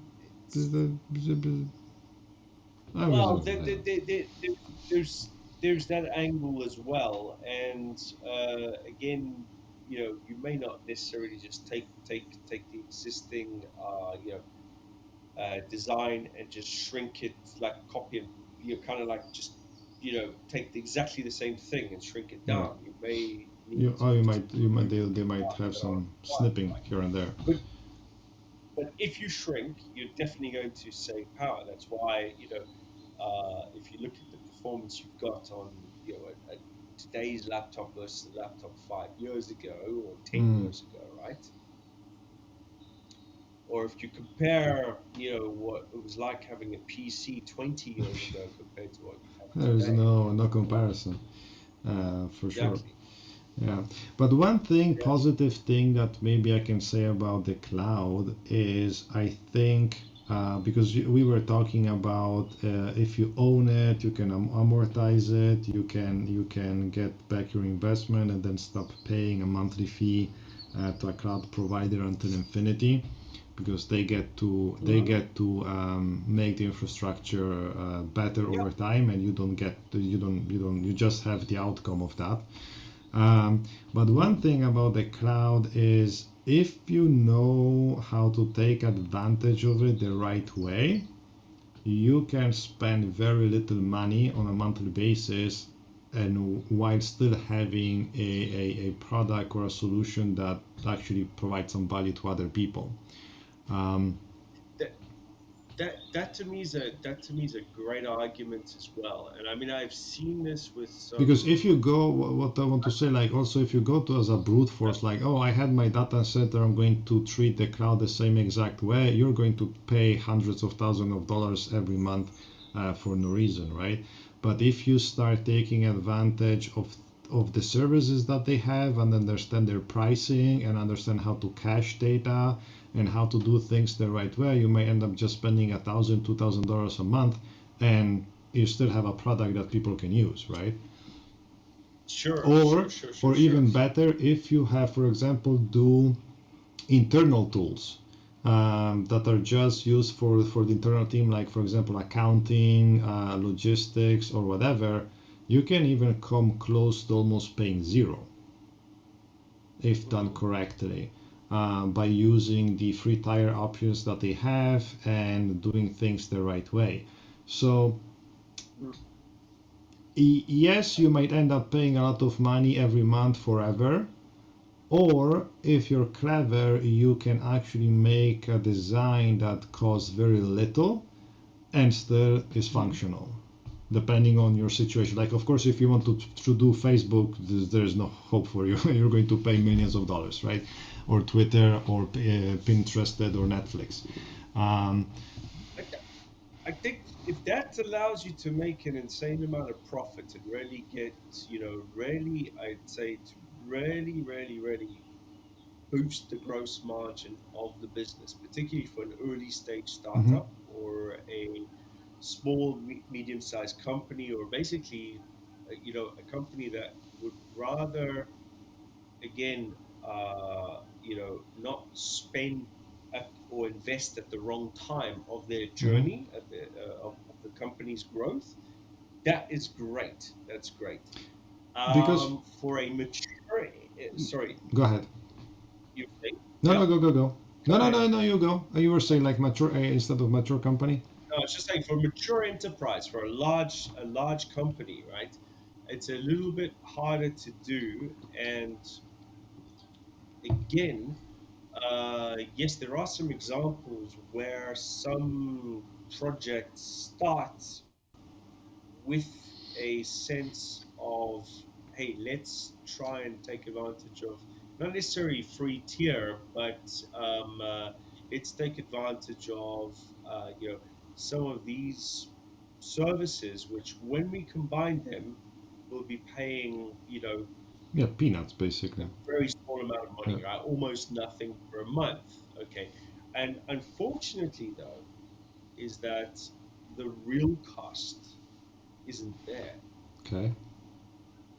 The real cost isn't there. Where is it? Okay, and where this gets dangerous, I'm seeing this with some actual customers right now. Is, oh, hold on a second, right? We've also got to have people to maintain this, Mm-hmm. right? We've got to have a whole process, right, to manage Mm-hmm. this as well. And that then also defines your total cost of ownership. True. But wouldn't you have the same exact cost if you had your own infrastructure? Well, the thing is that then I could also leverage resources to do more things. Okay, What do you mean? so ah, the guy who actually has to physically wire up a server or to deal with the underlying operating system is also the same guy who deals with the application. Ah, I see. Right? So I've got kind of a better let's say I've got a better sharing of some of my precious resources. Okay. But then I So, would say you would have something similar in the cloud because you could have the developer also manage, especially the serverless solutions that AWS has. Uh, well, yeah, but that's what I'm talking about. And then, all right, so how, and that's where if poorly sort of like I would say sort of critically thought out as you're growing, right, it's where it can start getting a bit problematic. It's like, ooh, hold on, but you said this thing's only going to cost $50 a month. mhm. It's like, yeah, but we still need to have like three FTEs working on it, What is an and that FTE? full-time Uh-huh. equivalent. Well, Yeah, yeah, I don't know. So if I were to, if so, I mean, because that's a good we started with talking about using the word amplify, which is a framework that AWS created for software mm, developers to create products in AWS using all the serverless technologies that they have.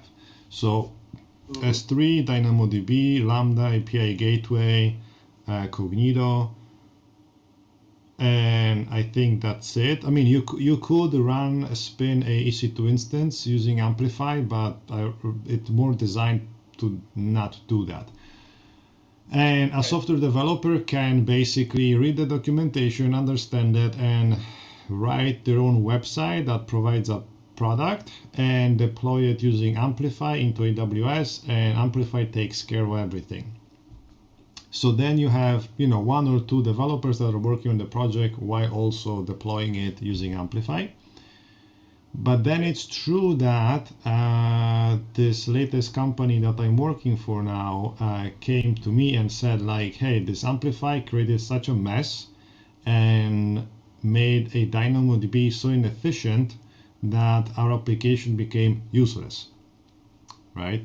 So now they have to have the expert that comes in and cost a huge amount of money to basically redo the whole thing by scratch done the right way, meaning doing it manually, not manually, but creating a CloudFormation file that creates all the resources the right way, and then a new completely different database structure in DynamoDB that actually can scale and it makes sense.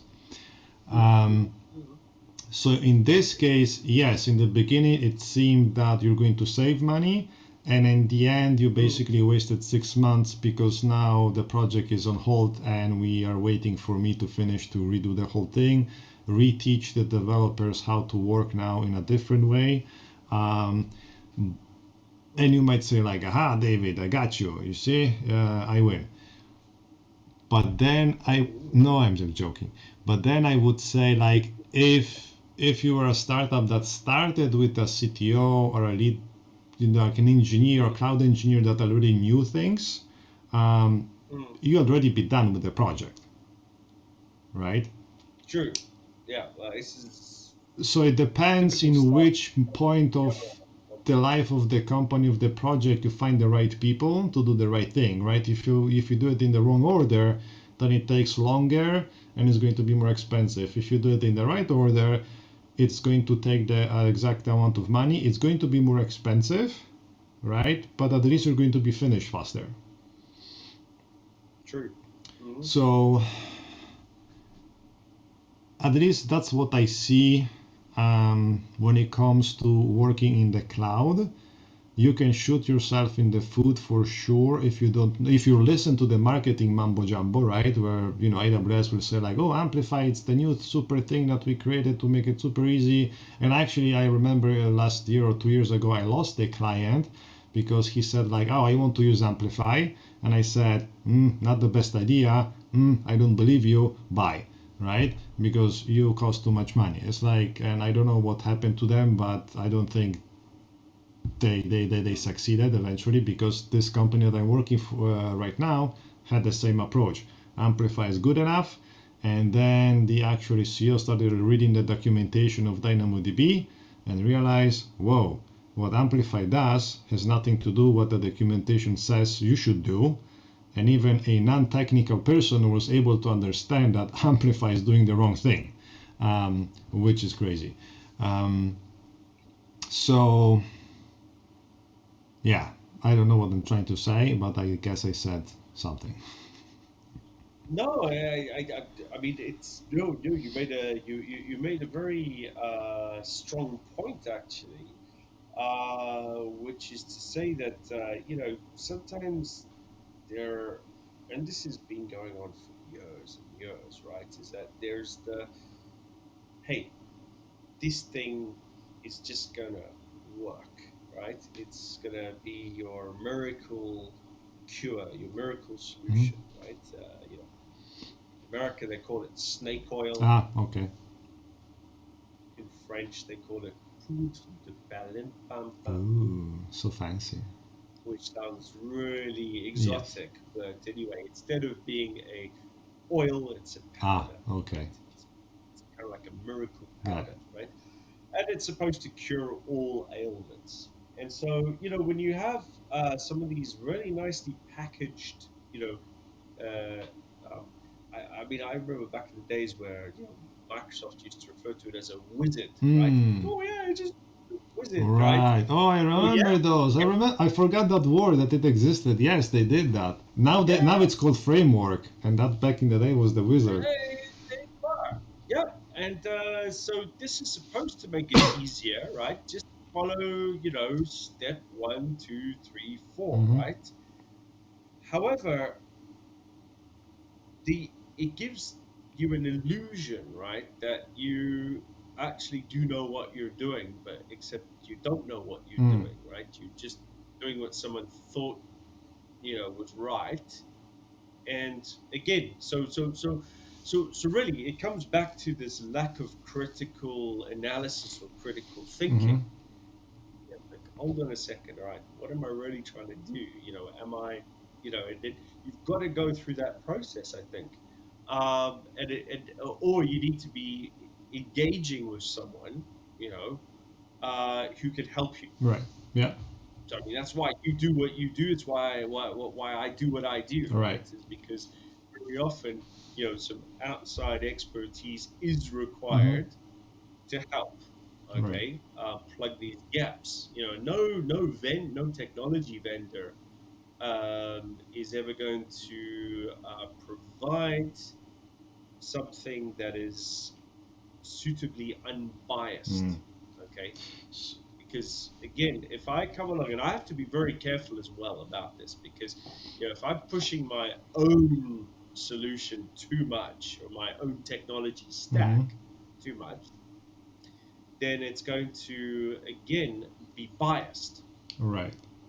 So I'm kind of like, it's like, okay, so just be mindful of bias creeping in, Mm-hmm. right? So one of the things that I do that no one else can do, okay, and think very carefully about, like, okay, there's a time and a place for them, Mm-hmm. right?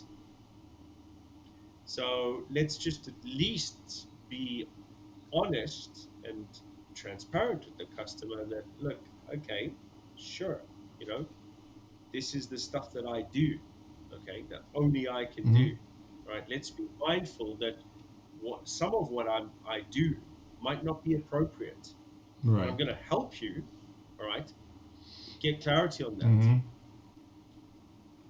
And I'm very happy to sit down and have a mature conversation with customers. Right.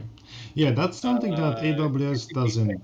hey, look, you want to use this thing that I do, okay, but actually, I don't want to sell it to you. Mm-hmm. Because it's All not right. solving the problem. Why?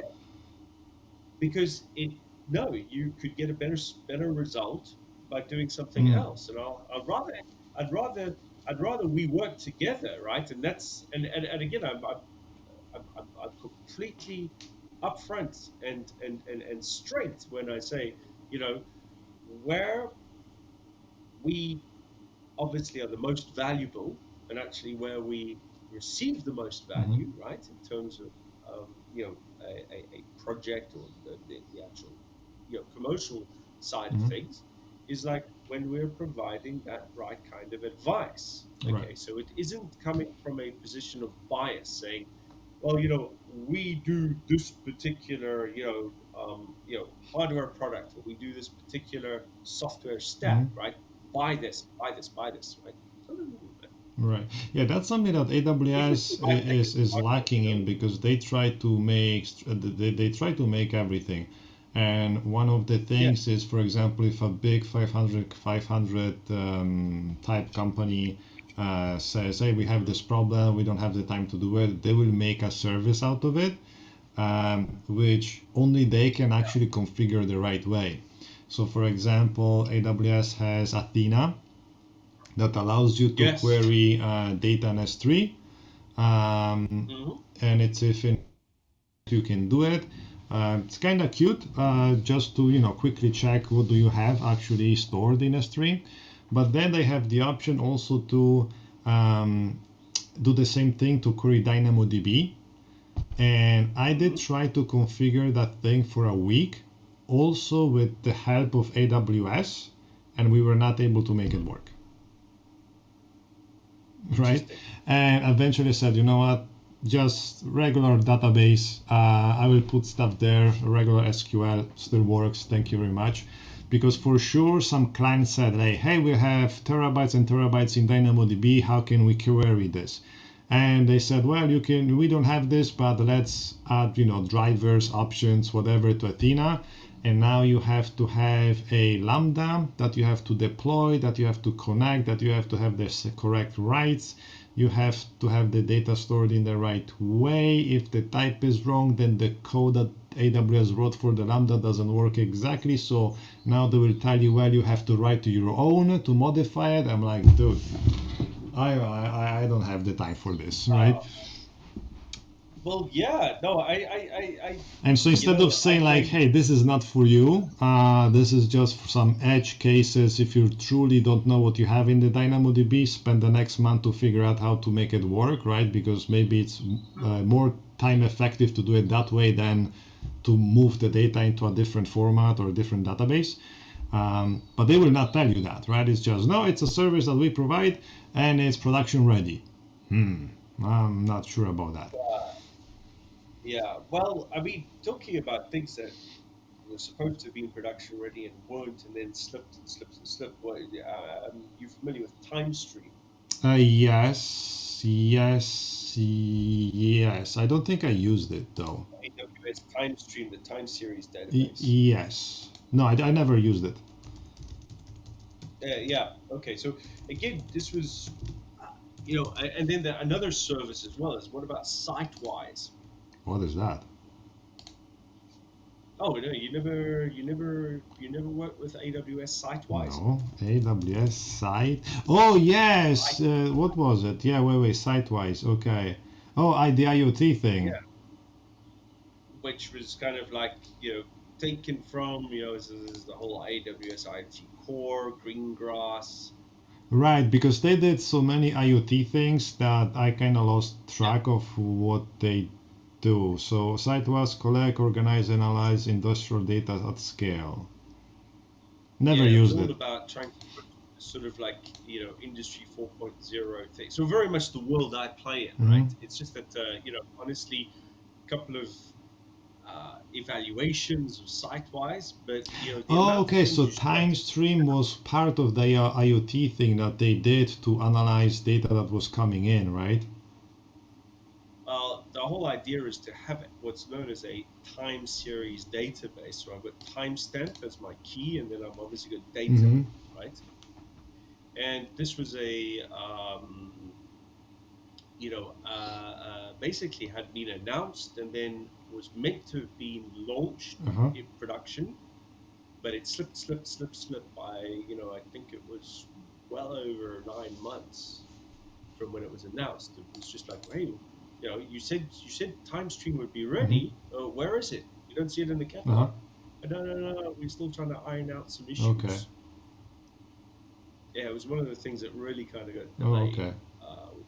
which was unfortunate.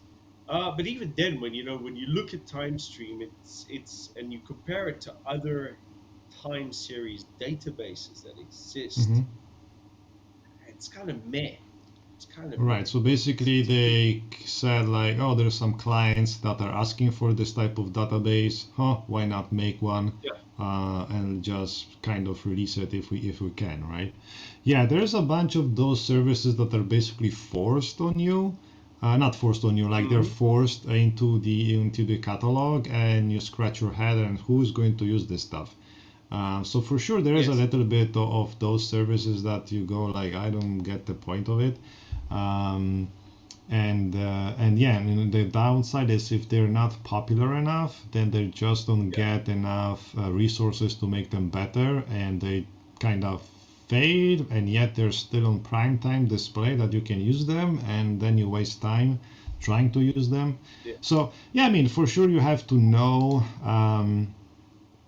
Your things the right way and be the expert that can say like, hey, this works, this doesn't. So that's why sometimes I just, there's a new service, let me play with it and see what happens. Oh, it's not a great thing because this and that, and uh, you De- have to de- double check on those things. um, Definitely. Definitely. So I mean, if you look at the whole thing of like competition to time stream or time stream competing against other players, I mean, one very well known actor in this is InfluxDB. okay, never heard of I it. don't know if you work with I'm not a good big Influx. database guy, by the way.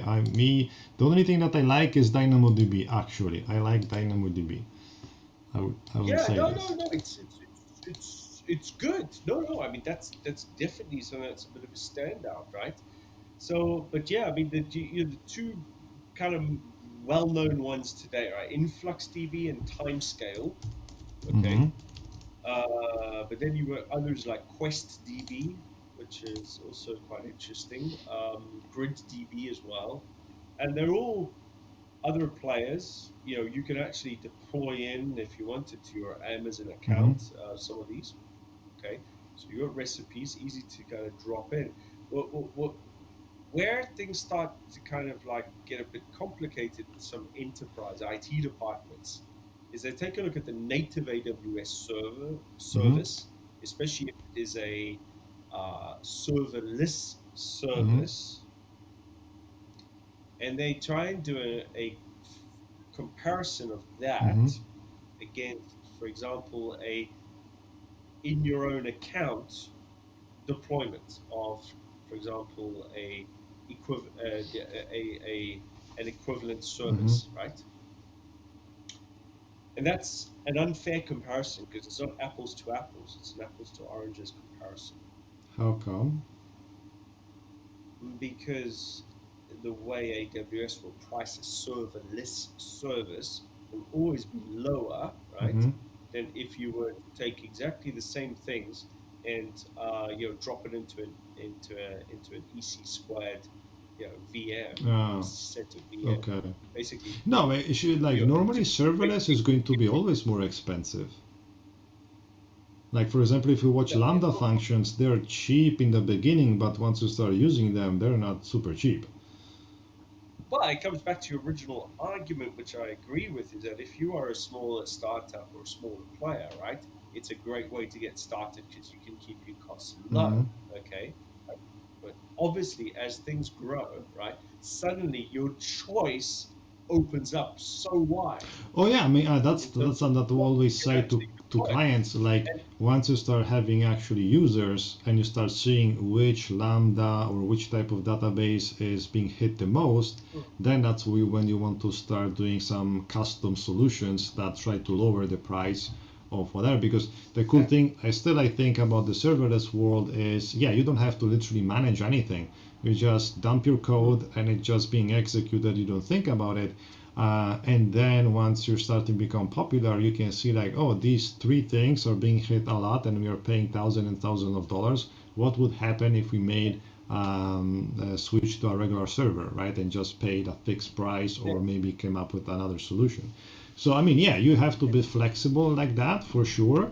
Um, Mm. but I still wonder that when it comes to the startup world, when you do SaaS application, I would say like the cloud is still better. Like so, for example, if you were a local bank, right, going to the cloud wouldn't make any sense because if you're local to your own country, you can have two data centers or maybe three in your country, manage those, um, and be happy, right?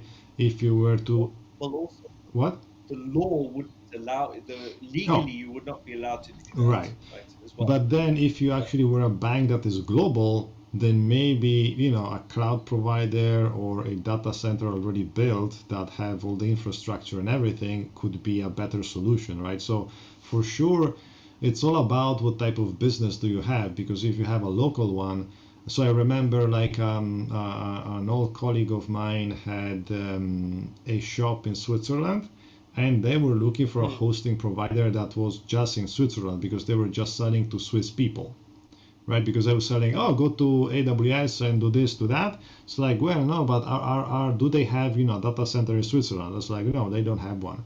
Um, and so they said like, no, we want to be compliant. We want to have the data stored in the country, etc., etc., etc. And so they went with the data center that was physically in Switzerland, right? Sure. And I completely understand that position. And I think really, I mean, perhaps if, I realize we're probably coming to the end of our conversation, Yay! and I mean, it's been getting darker and darker Yes, where you are, yes, right? it's black now. And now I'm completely aware of like how far west I am Oh, you compared still to have where light? you are. Oh yeah, yeah, it's still Oh light wow. outside. Okay, Yeah, so soon it's I'm going to actually be dark.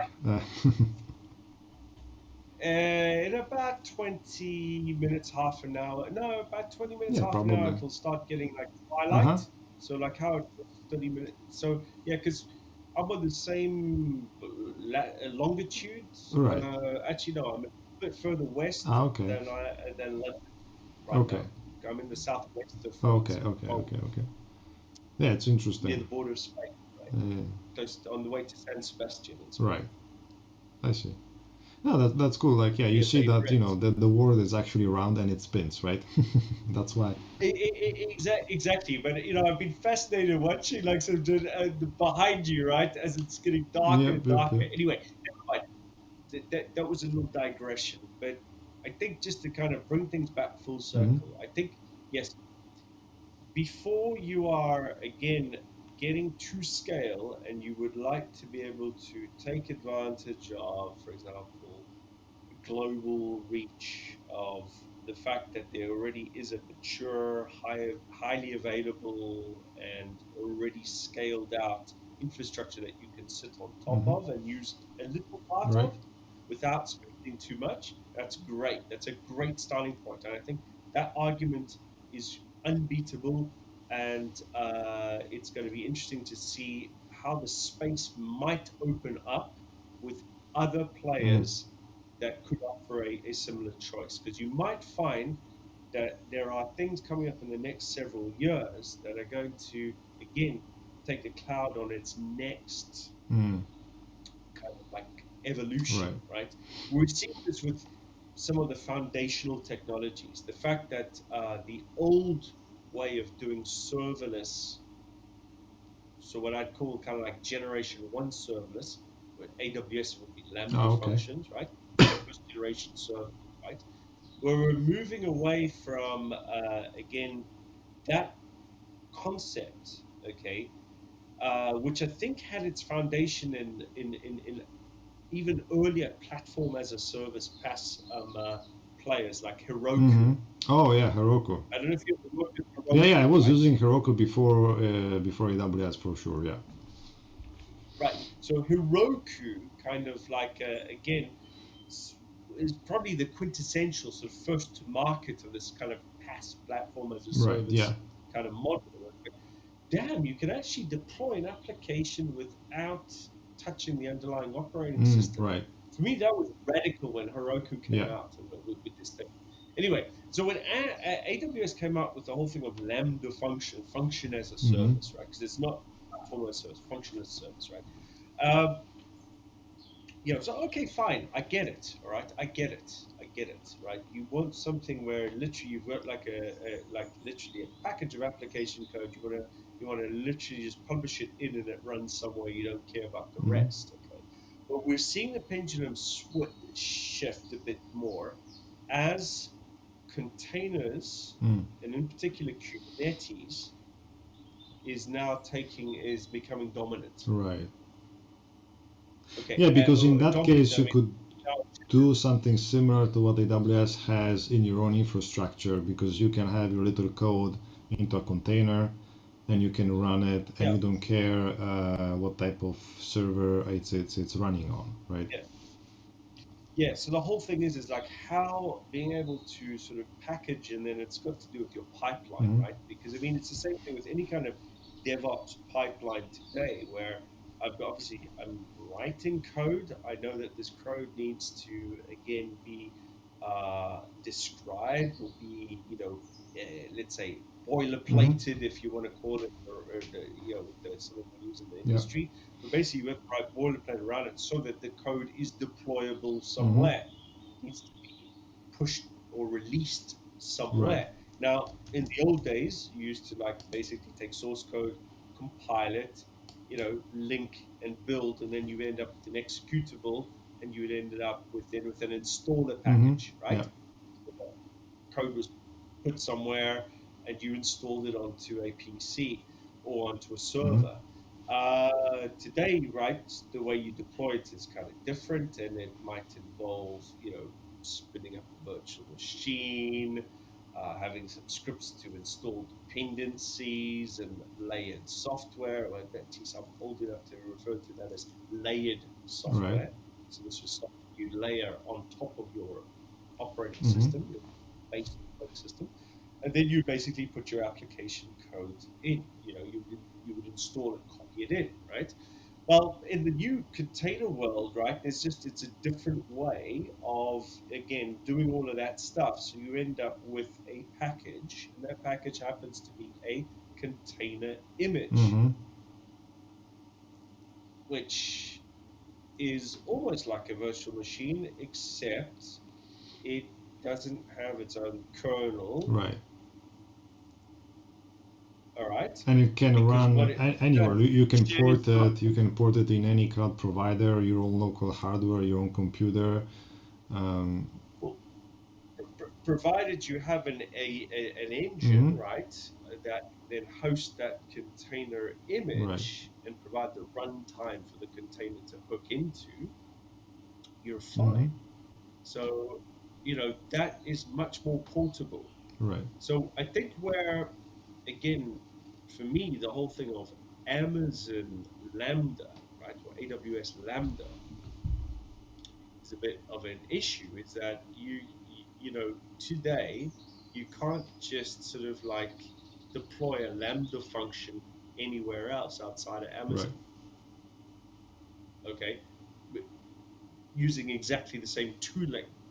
You have to change some of your tooling. hmm And I know having taken Lambda code that was written for a Lambda function, and I've had to refactor it or to change hmm boilerplate in order for that code to run somewhere Right. else because it needed to run somewhere else. There was a legitimate business hmm requirement to have that code not run in Amazon. It couldn't run only in Amazon. Right. So what does that mean? Does it mean you have to maintain two Right. applications today? Or, Yeah. are we moving towards things where, again, I've got, because there's initiatives like OpenFaaS. I don't know if you're familiar with OpenFaaS, Open Function as a No. Service. Okay, Open that's definitely worth fast. checking out, right? Okay. Which is a way of being able to be more portable on So on when it comes to more portable, right? The thing that I little bit dismiss it is because Mhm, I've been working with companies that say like, oh, I want to be, cloud agnostic, right? We're using Terraform, mhm. we're using this and that, and then I say, okay, so give me access to all your cloud providers, and they just give me access to AWS. And I go, so where's Oh the yeah, rest? It's like, there's no rest. Well, you want to be portable, so what's going on? And I never have mm, yet to find a company that actually is on multi-cloud infrastructure, and they actually, so everybody says they want to because, oh, we don't want to be locked down, and yet they lock down themselves. Right, to just right. one. And so that's why I'm a little bit like, oh, okay, right. You want to be everywhere, but then you choose always to at least one provider and no one else. So that's why I I, always looked at it going like, yeah, it's a cute thing that you can do, but then nobody right. actually takes advantage of that.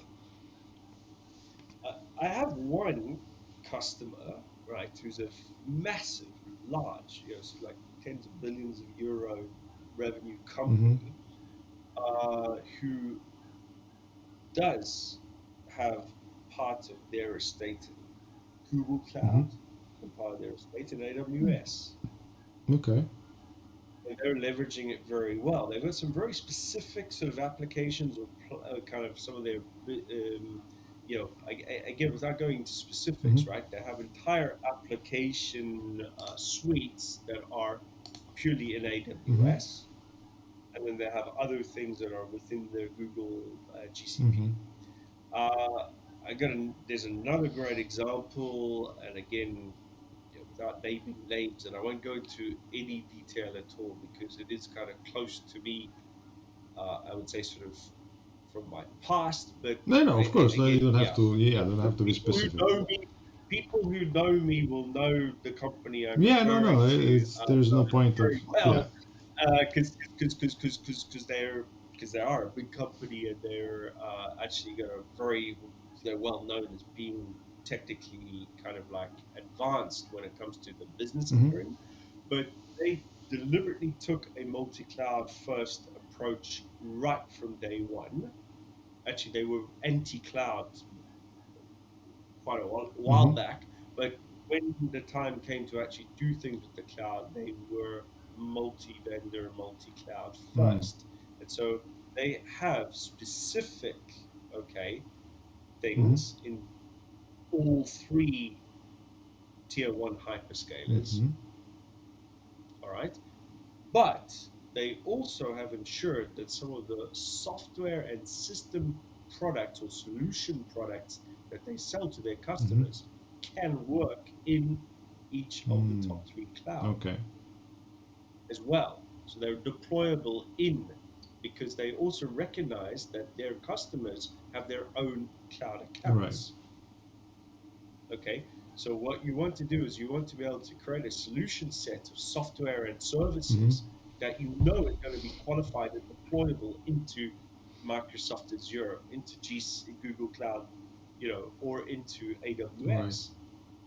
That's really important.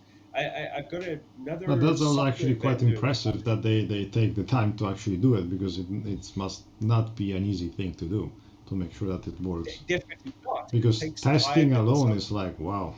You have to do it in Yeah, one and three times over, and it's like, wow, it's crazy. de- de- definitely. But it's no different back in the days of proprietary Unix. Mm. Okay, before Linux kind of like made it the lowest common denominator. But back in the early mid 1990s when I was starting my Mm-hmm. career, you had Solaris, Right. and you had HP UX, and you had Digital Right. Unix, and you had IBM AIX, and then you had a whole bunch of other crazy systems that were, or operating systems that were around. And depending on what hardware you bought, okay, if you bought an HP 9800 series Mm-hmm. server, or if you bought an IBM RS6, hold on, let me get this thing right. It was not AS400, it was the RS600, right? Okay. Um, which was their mid-range Unix Ah, boxes, okay. or if you bought a Sun Ultra 4 E450 or Mm-hmm. whatever, right? So they were basically, I'm talking about hardware that is long Right. obsolete, Well, right? No one, S400 is very popular in Italy. yeah, sure, that It's still a thing. sure, sure, definitely, but anyway, so that generation of sort of mid-range Unix type system, okay, required software ISVs, independent software vendors, right, to qualify their software Mm-hmm. product on multiple target hardware. Mm. So they had to build a substantial QA department anyway to basically say, okay, we're developing, so we're going to be, for example, we're doing, a payroll software, Yeah.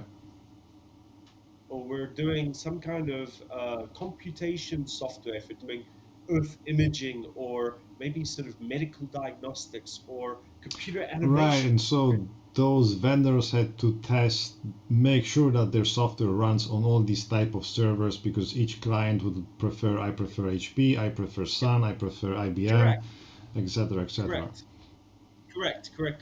correct. Correct. And then, of course, depending on sort of like how specialized your software was versus how generic it was, or whether you wanted to make some kind of deal with a hardware Mm-hmm. vendor, because there were some ISVs that were much, again, didn't want to necessarily take on the complexity of managing lots of lots of Mm-hmm. QA, right, for multiple hardware. So basically, they make a deal. They make a partnership deal. They say, okay, well, we'll be a channel partner. We'll only sell Hewlett Packard gear, or we'll only sell, Sun Microsystems gear. There were certain types of software products that you knew only worked on this Mm-hmm. hardware, right? And there were particular, very specific markets.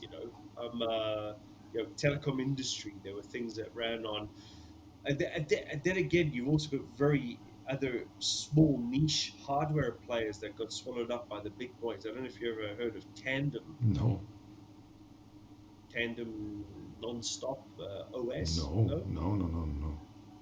okay. Remember, I'm So younger than you. Tandem. No, but you're not that younger. It's just that we're talking 1990 stuff, right? Yeah, but Stuff when I you were was playing playing with my with. Commodore and loading, cassette games and waiting 40 minutes for a game to load.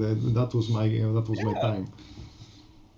yeah, exactly. Or you would have still been in high school when, like, Zelda Ocarina of Time came out on the Nintendo 64, right? Right. Because that was I had like, actually yeah, play a PS PSX at that.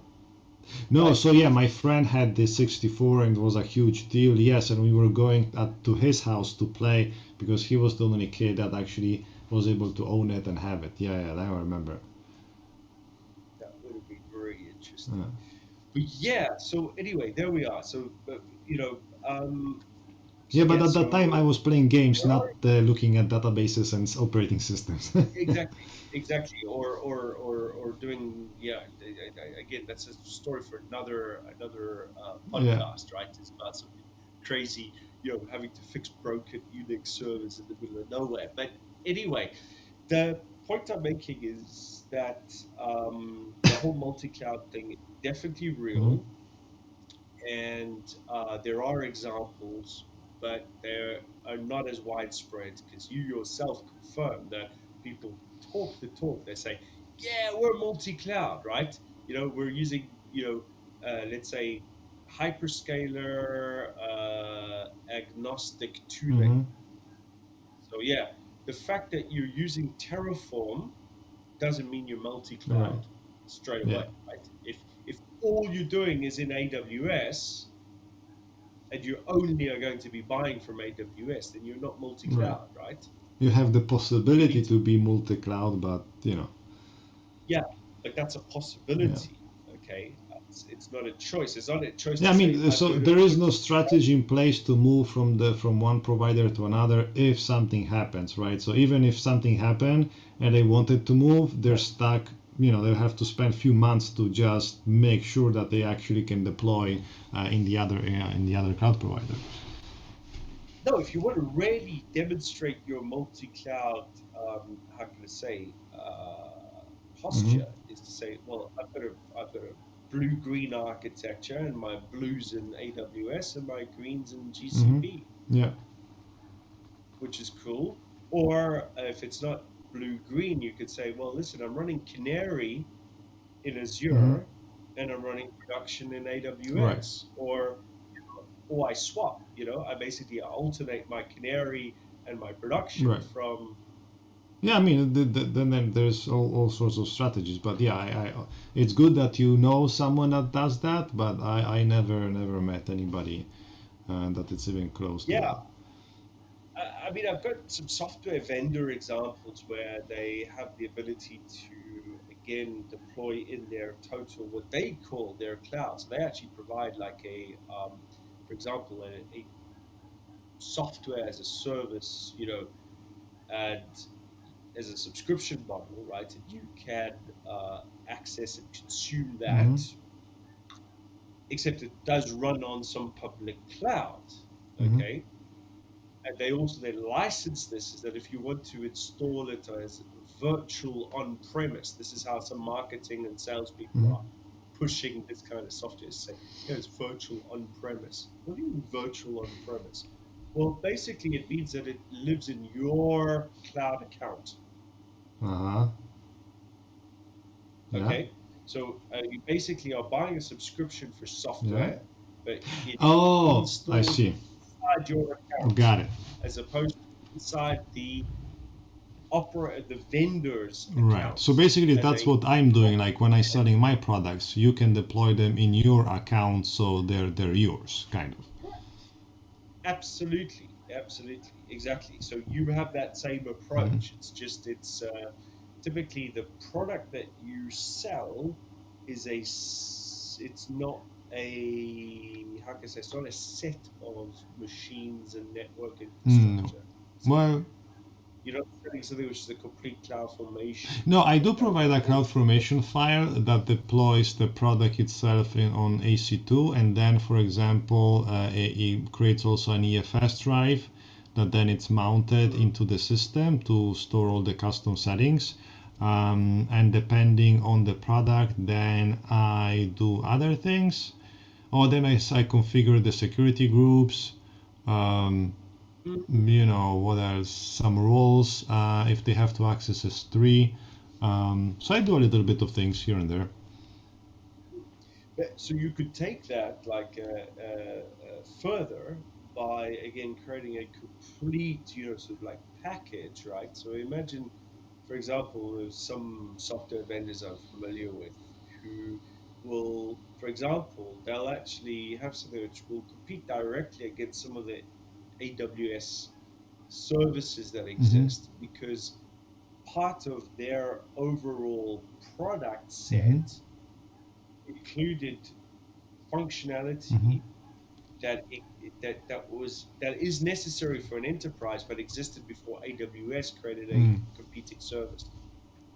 So this is where you'll have, for example, something which will end up with these EC squared machines running, for example, MongoDB. I see. Got it.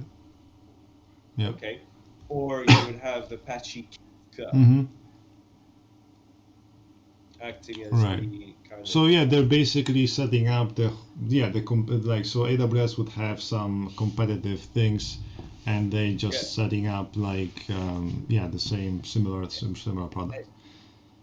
And so one of the candid bits of feedback I gave to this software vendor, right, was like, but hold on, customers, particularly ones that would consider deploying this into their own account. Well, number one, they would much prefer to put it in their own account Mm-hmm.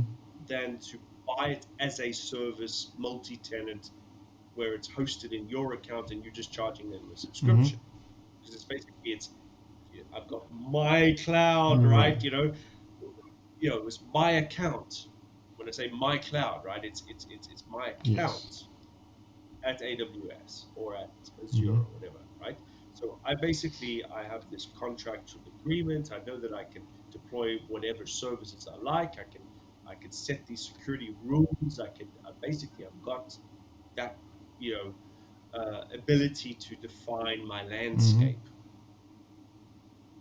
And depending on the size of the customer, you're going to want to deploy different, sets of software products or different capabilities within that cloud Mm-hmm. account. Okay, so if you are a software vendor and you're providing a bundle or a package of software, right, that works well together and is deployable into a public Mm-hmm. cloud, right? You'd want to be able to, again, number one, make it very easy for the customer to deploy it in or for you to deploy it in for the Mm-hmm. customer. But you also want to make it easy for the customer to be able to interface things within that set of software into other bits that they have in their Mm-hmm. estate. And this is just good IT integration Right. practice. Yeah. This is normal enterprise IT Yeah. stuff. Yeah. It's just you're doing it in the cloud, in the cloud, in a public Yeah. cloud. Okay. But I go a step further is that when you look at the big name cloud vendors, right, be they, again, Microsoft, Amazon, or Google, they all have a great portfolio of Mm-hmm. services. So why not also allow, customers, right, if you're a software Mm-hmm. vendor, to basically, again, interface or have as part of the interfacing some of these other services that are Mm-hmm. available. Now, a good example. I mean, I'm trying not to get into specifics because if I did, I'd end up talking about confidential stuff that I'm not allowed to talk Mm-hmm. about from again a very large software vendor that I know quite well. Um, and there may be people watching this show that know Yeah. me and know exactly what I'm talking about. But it has to do, for example, with AWS IoT Mm-hmm. Core, right? The fact that this software vendor implemented their own MQTT based, if you like, entry point for IoT Okay. devices. And they did that at a time when AWS IoT Core wasn't even an idea at Mm. AWS. It predated it. Right. Okay. And today you kind of ask yourself, why would I want to use that part? Why can't I rather leverage, if I am already, or if I want to, as a customer, leverage IoT core Mm-hmm. and then just basically like have, a chain basically like on the other side of my IoT core, I've got Mm-hmm. triggers and I'm sending those triggers into, right, the actual application through a queuing or some kind of like stream system, and that should be possible. I don't follow. So if wait a Yeah. second, if AWS already has I don't know where I MQTT, lost right? you there, 'cause What? I'm sorry. If it I don't know where I lost you. Sorry. Okay, Yeah. so if AWS already has MQTT implemented, right, and you're another company that also have MQTT that you deploy on a EC2 instance, Mhm. why would you link those two things together if they're providing the same exact service? Not linking them. It's about using IoT Core instead of the, let's say, the older, Mm-hmm. okay, MQTT, Okay. which again, as I say, let's call it entry point, Okay. okay, for device Yeah. connectivity. So devices will talk to this entry Yeah. point, all right, instead of using that Yeah. subsystem in the software package, use IoT Core Ah, so instead. okay, so core becomes only the way for the device to connect and send data back and forth, and then your custom Yeah, software basically removes yeah, that part and then just uses whatever AWS has exactly. already has. Exactly, because it's just like, hold on, the thing that was a key selling point for you 10 years ago, Yeah, right, it's not one isn't anymore. anymore. Hmm. Okay, but then again, this is So also you where I just have to keep your say, core software that does something with that data, with those devices, whatever. yeah, It's just using the communication channel from AWS, right? Okay, that makes sense. Yeah. yeah, which then has got to do with the way in which you're, for example, filtering data or doing streaming analytics or doing some kind of stream Mm-hmm, mm-hmm, processing, mm-hmm. or again the ability to create user experiences or workflows Right. of working with data from Mm-hmm. devices. Okay, so I mean, yeah, it's not like everything's bad. It's just like, okay, these things are great. Okay, however, the bit for doing for example, the device to cloud communication, actually, AWS IoT Core is a better Mm-hmm, fit. mm-hmm, mm-hmm. Yeah, no, that makes sense. And there are technical reasons why, some people would want to use AWS IoT Core. Mm-hmm. Okay, I'm becoming a lot more cynical about AWS IoT Core, for the simple reason is that it is not a fully compliant MQTT broker. No? No, it violates the spec, the Oh, actual standard. so Yeah, and what's an example? which is the same is true with a lot of. Sorry, this is the same problem with a lot of the first generation MQTT based IoT services. Oh, so if you have a device that Or, is, done by spec and it tries to talk with some features with AWS, it's not going to work. no, wait, I mean, you have to implement, right, a specific client setup Uh, that is going to comply with the server environment. And that's because these were never designed to be, like, again, full MQTT brokers, uh, right? Which also you have to go back into history and understand why MQTT and where did it come from. okay, so I only used it in one project, the AWS core thing, IoT core thing. But yeah, I don't Right, know nothing how it came about and right. why in the whole history. It was like co-invented by IBM, right? Okay, no idea. So no, originally it was IBM and a couple of other guys who created it, and Interesting. yeah, uh, Let's do another show about security. MQTT. Let's do Hmm? another show about MQTT and the whole history. I think it would make a lot of sense, and I've actually got someone who you should Oh, invite. You should probably no, be you the should person invite them. to. Like this is our thing. Like the so Oh yeah, it's yeah, our yeah. thing. Because It's not I your wanted thing. to say at the It's our thing. beginning of It's not.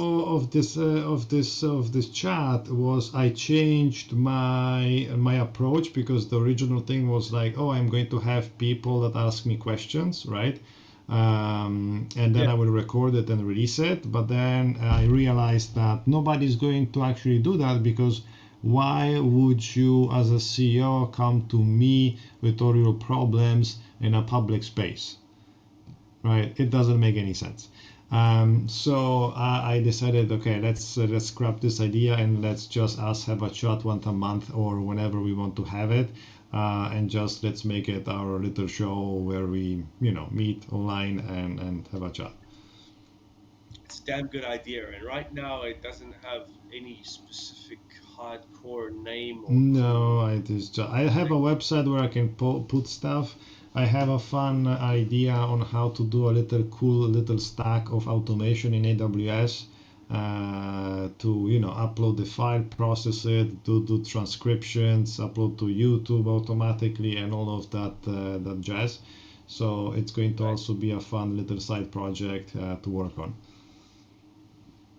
Absolutely, and I've got another idea as Ooh. well. Is that because I also make music in my spare time, I'll actually try and come up with a theme tune. Yes, yes, that'd be awesome. Yeah, That'd be awesome. I all like right. it. I like it. That's a good I idea. like it. David, only a pleasure. It's been great having this conversation. Looking forward to actually getting it out there Yeah, finally. we'll see. I hope. Yeah, I mean, I hope if we're going to be regular, it's going to be fun. And once I also add all the automation that I want to add, it's going to be also nice for me to Mm. just push, click one button, and it just everything is going to happen. Because the cool thing is, there's now I learned that there is a project, open source project, basically a module for Node.js where you Mm-hmm. can programmatically edit videos, right? So you can literally do transitions programmatically, take two different sources, four, five, make composition, nine animations, like everything with code, which sounds pretty amazing because if that's the case, it's going to be as easy as dropping two files in a S3 bucket and then the whole pipeline runs and will do everything automatically. Do me a favor and shoot me a link to the GitHub or to the repo for this, also, or Okay, I will. you know, documentation for it. I'm definitely going to take a look. I'm interested in that because uh, there are some obviously tools that are exist. There are things that cost money, but there's also other tools which are much more for doing, let's say, hardcore video production Okay. editing, like Oh yeah, DaVinci yeah, yeah, yeah. Resolve.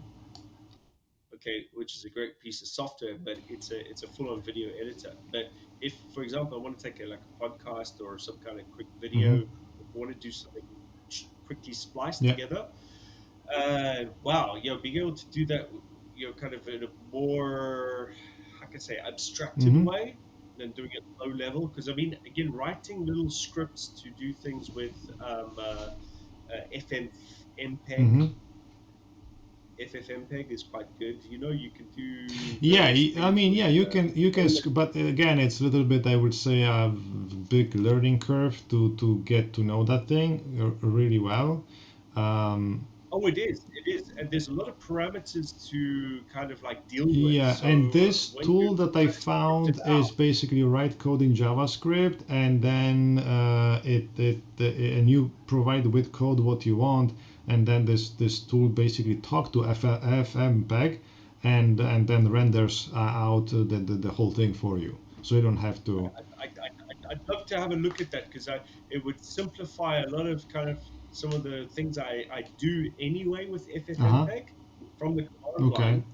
So I'm very, I've been using FFmpeg for Oh, years, okay. right, as a tool for transcoding audio and Mm-hmm. video and even extracting video.